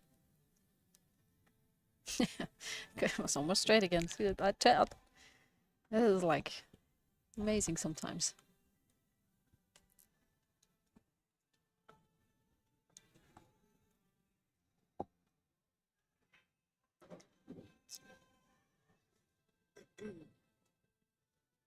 This is a really important one for Pia now. Is she going for able for the corner? Looks like it. I think she's on the Wrong basically side. wrong side yeah. of the 7. So she's basically going away with the cue ball from the 8, so she can't probably play the 8 in the side pocket, so she's just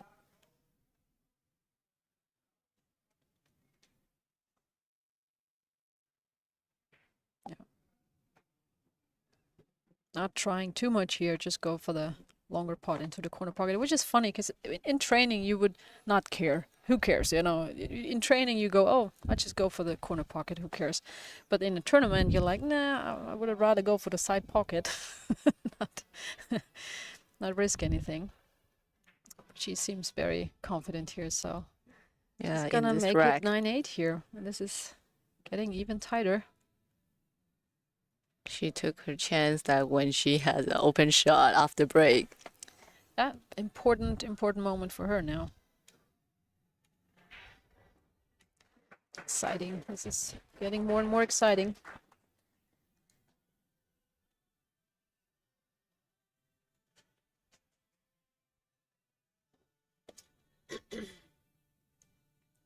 All right, guys, real quick, thank you. We've got a thank you going out to Stephen Fair, Carly McGee, Grumpy One, and Grumpy one. and yes, and Stieglin. So thank you, guys. That is going to be, looks like we're at the last rack here. Andrew James and Chingon, 1907. Tim Ricci. All right, guys, we'll get it all taken care of. No worries. This is, we're going to close it down now that we have got the, we're coming down to the last leg of this event. That way we can get everything taken care of. And don't go anywhere after this is over. We will be doing the drawing after they do the awards ceremony. So stay tuned, guys, and enjoy the show until then. You see, Pia is trying really hard to make everyone have more chance to join the swag.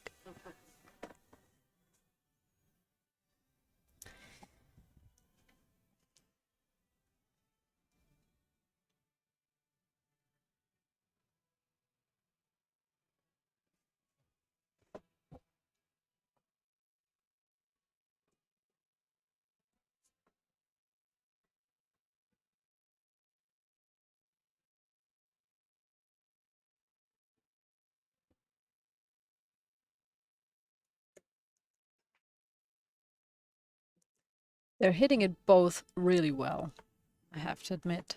No. Again, 1 and 2 ball, but I mean, she can see the 3. I don't think she can directly pocket it, but they're hitting it. They're hitting the rack really well.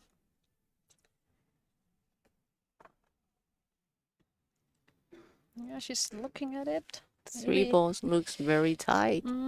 Maybe it goes, just by a hair. Maybe it passes it. You really have to pocket it well, because from this angle you don't want to hit the rail, because then it's going to stay in the pocket. So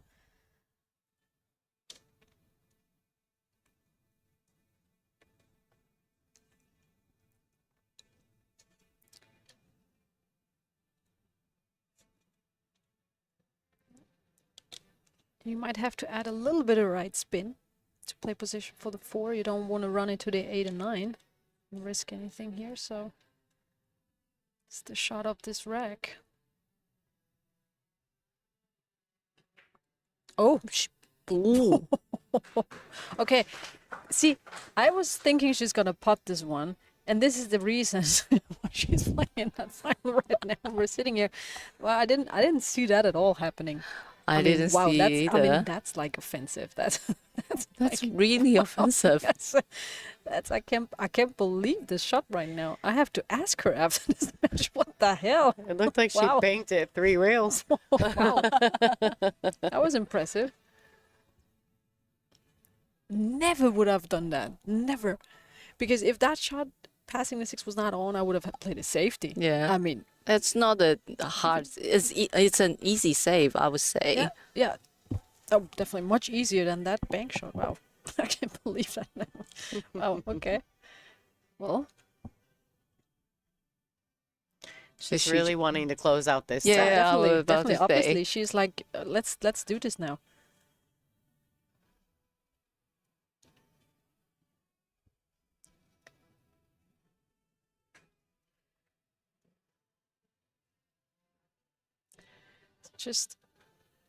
Just avoid the corner pocket. I just wanted to say. All Oh, right, guys, no. it's not over. Let's go. Let's go. I mean, I'm not opposed to a Hill Hill Thriller. I'm not going to lie. As a spectator, that's my favorite. That's when I feel like the rack intensity is just so awesome as a spectator.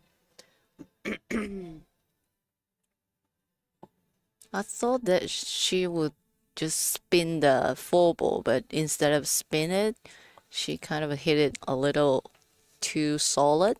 Mm-hmm.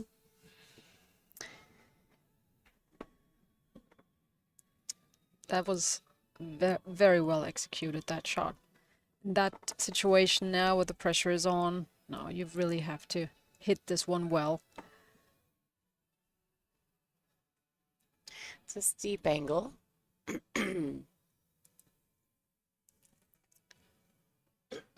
So now I think she might either just roll it or go down and back up. So we'll see what she feels more. What she feels more in this moment. Yeah, we're going down and back up. She ended up straight again, like very Well, little angle. Yeah, she definitely. At least she has an angle that's all you want in that situation. Making sure you come back out for the 7. Wow, what a match now. This is like.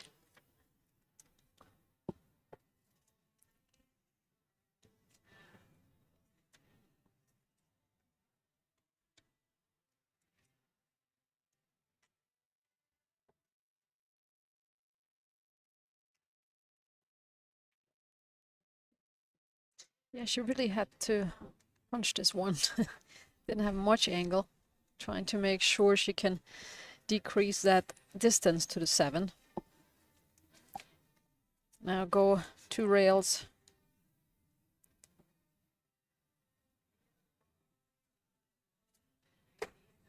Let it bounce.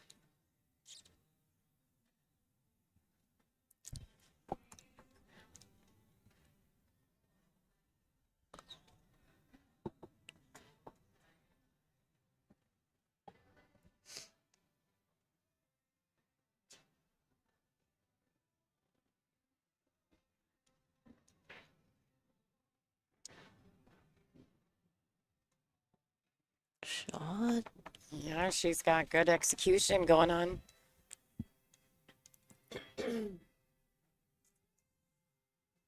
I love this. I mean, her pace, you can tell she's taking her time, but she just looks so solid at the table. Even though she is down in the match, these 2 balls right here, tie this match up and potentially give her a chance to win.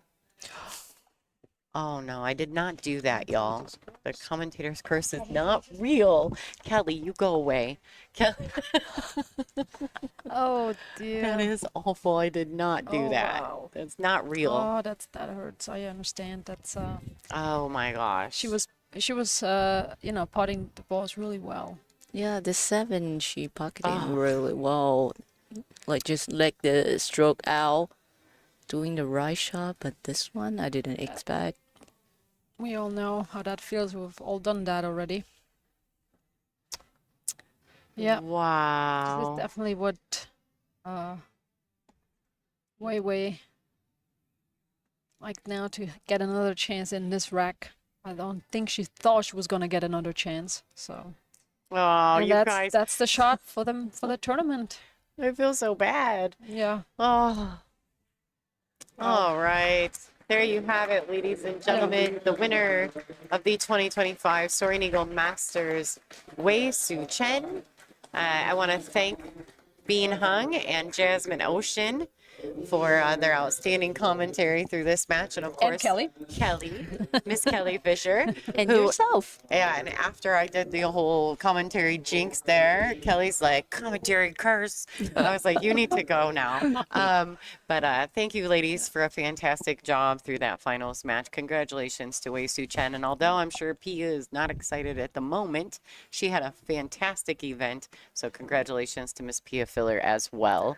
And you guys stay tuned. We're going to change some of the camera views. I'll throw a few commercials while we wait for them to get set up. We're going to throw a few camera views, turn on the microphone, and you guys can watch the awards ceremony. All right, thanks again. This is Lonnie Fox Raymond, and you are watching WPBA Billiards on YouTube. Bye-bye.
All right, guys, I am making some adjustments. We're going to see if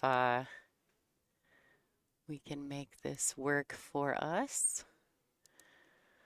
I don't know what's going on, but I'm not getting my audio from this particular camera view. Let's see if I can make some adjustments.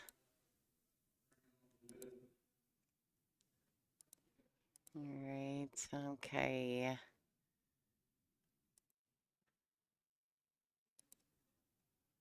We are using our audio.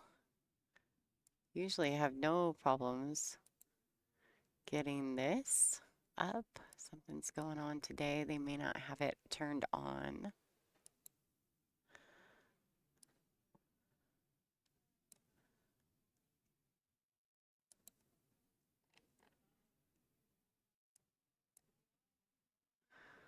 All right, guys. Well, I want to say a special thank you to Soaring Eagle Casino and Resort, as well as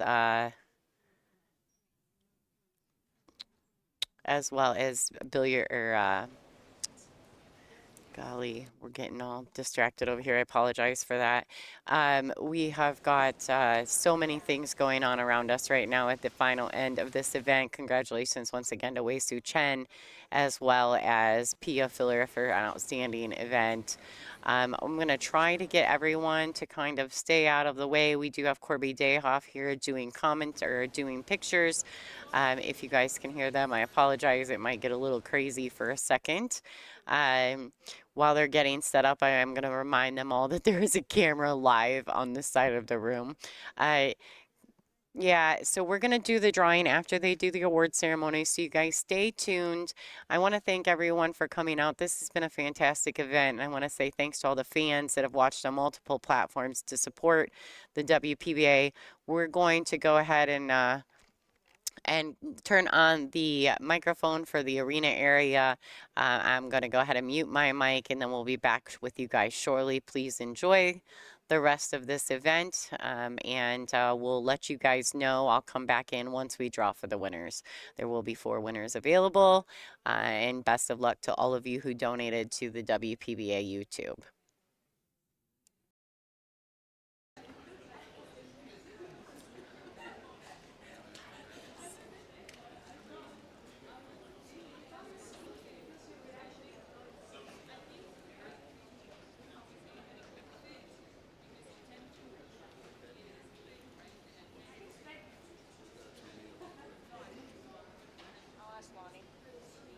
Kelly, may I? Lonnie, are you good? Are you good?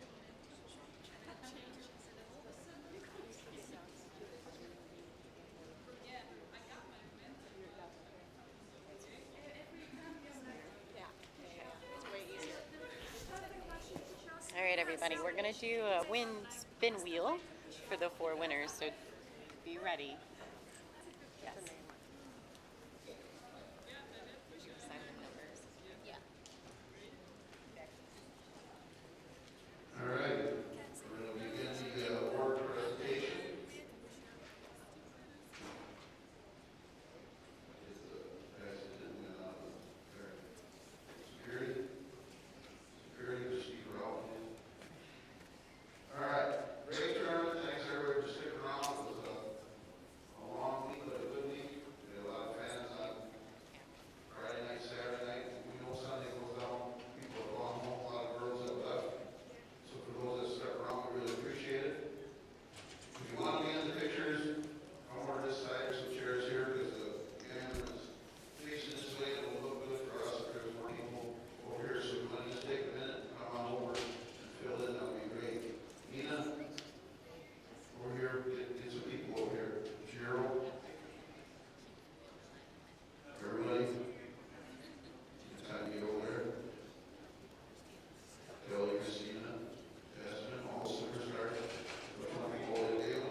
Oh, he's over there.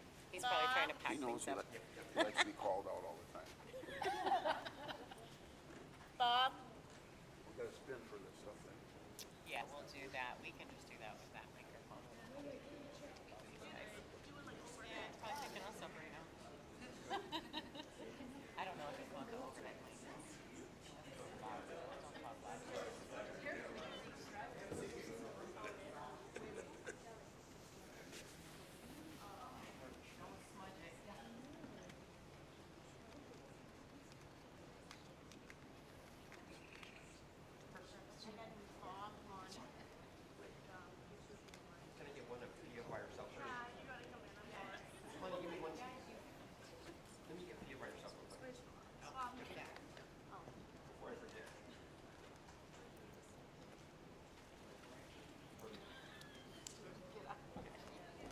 Okay, now we're Now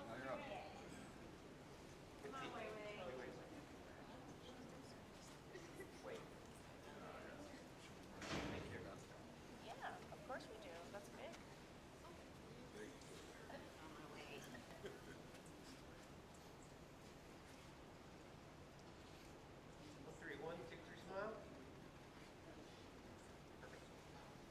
All right. Congratulations to Tzu-Chien and Theodore. It was good. But boss says she wants a picture. A lot of these women will be over across the pond in Wisconsin, July 2nd to the 6th for the first ever WPA, or actually Oneida WPA Women's Meatball World Championships to be held there. So I know everyone here I think is in, and that's gonna be great. First time we had meatball, so it's gonna be interesting. And that's at a casino in Green Bay, Wisconsin. There's some activities for them. Only ceremony on Lambeau Field that we're all looking forward to.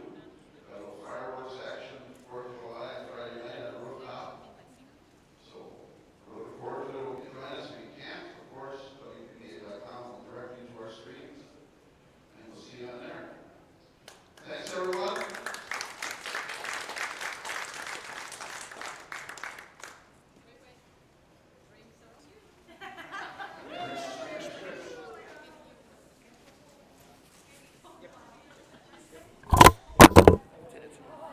She never seen it. She didn't see it. She didn't see it. Yeah, it's probably just made a whole bunch of noise in there. All right, guys. All right, everybody. We're working on the raffle right now. I have no idea where all my names went for the raffle. Brittany might know where those are. Brittany has them. Okay. We're going to try to draw for it real quick just because we don't have to keep you guys for much longer. Hi, this is Brittany, which I hopefully you guys can see us. I don't know if I got the view on this, but that's okay. We need 4 names drawn. Do you have the numbered names? You had it in your pocket? Yeah, well, I have, do you know how to work an iPhone? Huh? Work an iPhone? No. I'm on no. Sorry, guys. We don't know how to work iPhones. We're having technical difficulties. All right, so basically here's what happened. I gave the list of names to Brittany. I'm gonna do a show and tell. Gave a list of names to Brittany with all of the donations. So thank you. We had 76 donations, 76 entries into the swag. Do you have the list of names? Yes, Sophia has them on her phone. Okay. So, You have all the names, so I'll be able to tell them who won when they hit the number? yes. I don't have the sticky note. We have these. I have them. We have the sticky note ones. Right? That we took? Sophia has been Okay. the best, and she has. Yeah, she knows how to work an iPhone. Brittany does not, and I don't either. So I only know how to work computers and cameras. So we're doing the spin. Okay. Right? We're doing the spin. How many times Sophia's should we here to hit it? witness it. We have to, we have to hit it 4 different times because we have 4 different winners. So we're going to do Ooh, first okay. the media guide. The winner of the media guide will be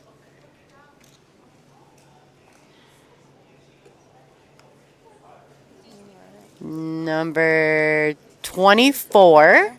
So that is Shannon, you are the winner of the media guide. All right, does anybody have a pen close by since all my things got taken?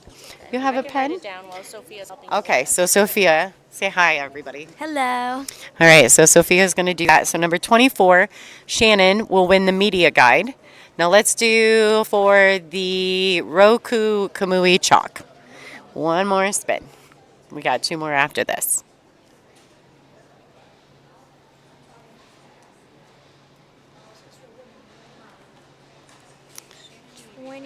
All right, so this winner is number 21, Karen Delapez. All right, and this is Karen. This is not Javier, because there's 2 of them.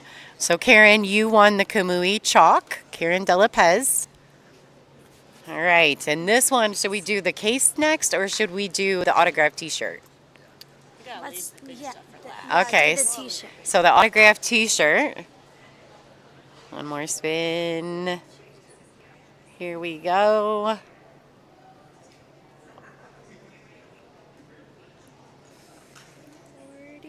44. All right, number 44. Andrea. Okay, Andrea Smiley. Andrea Smiley won the autographed T-shirt. And here comes the big one, guys. This is the Castillo Leather Goods all white leather cue case worth about $500. It's pretty sweet, huh? Yeah, I saw it. Okay, and this is a big one, guys. This is the last one.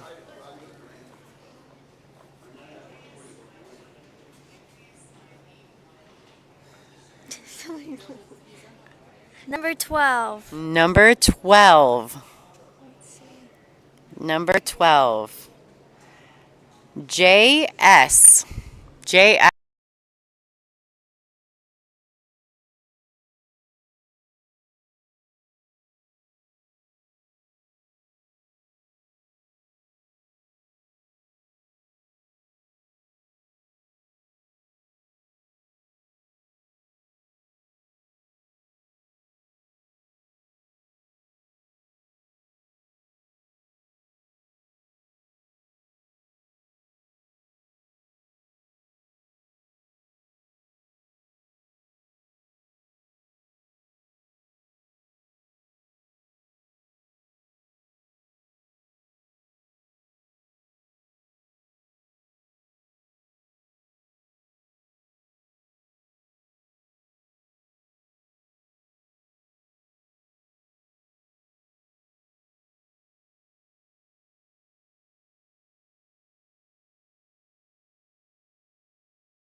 All right, what's happening, everybody?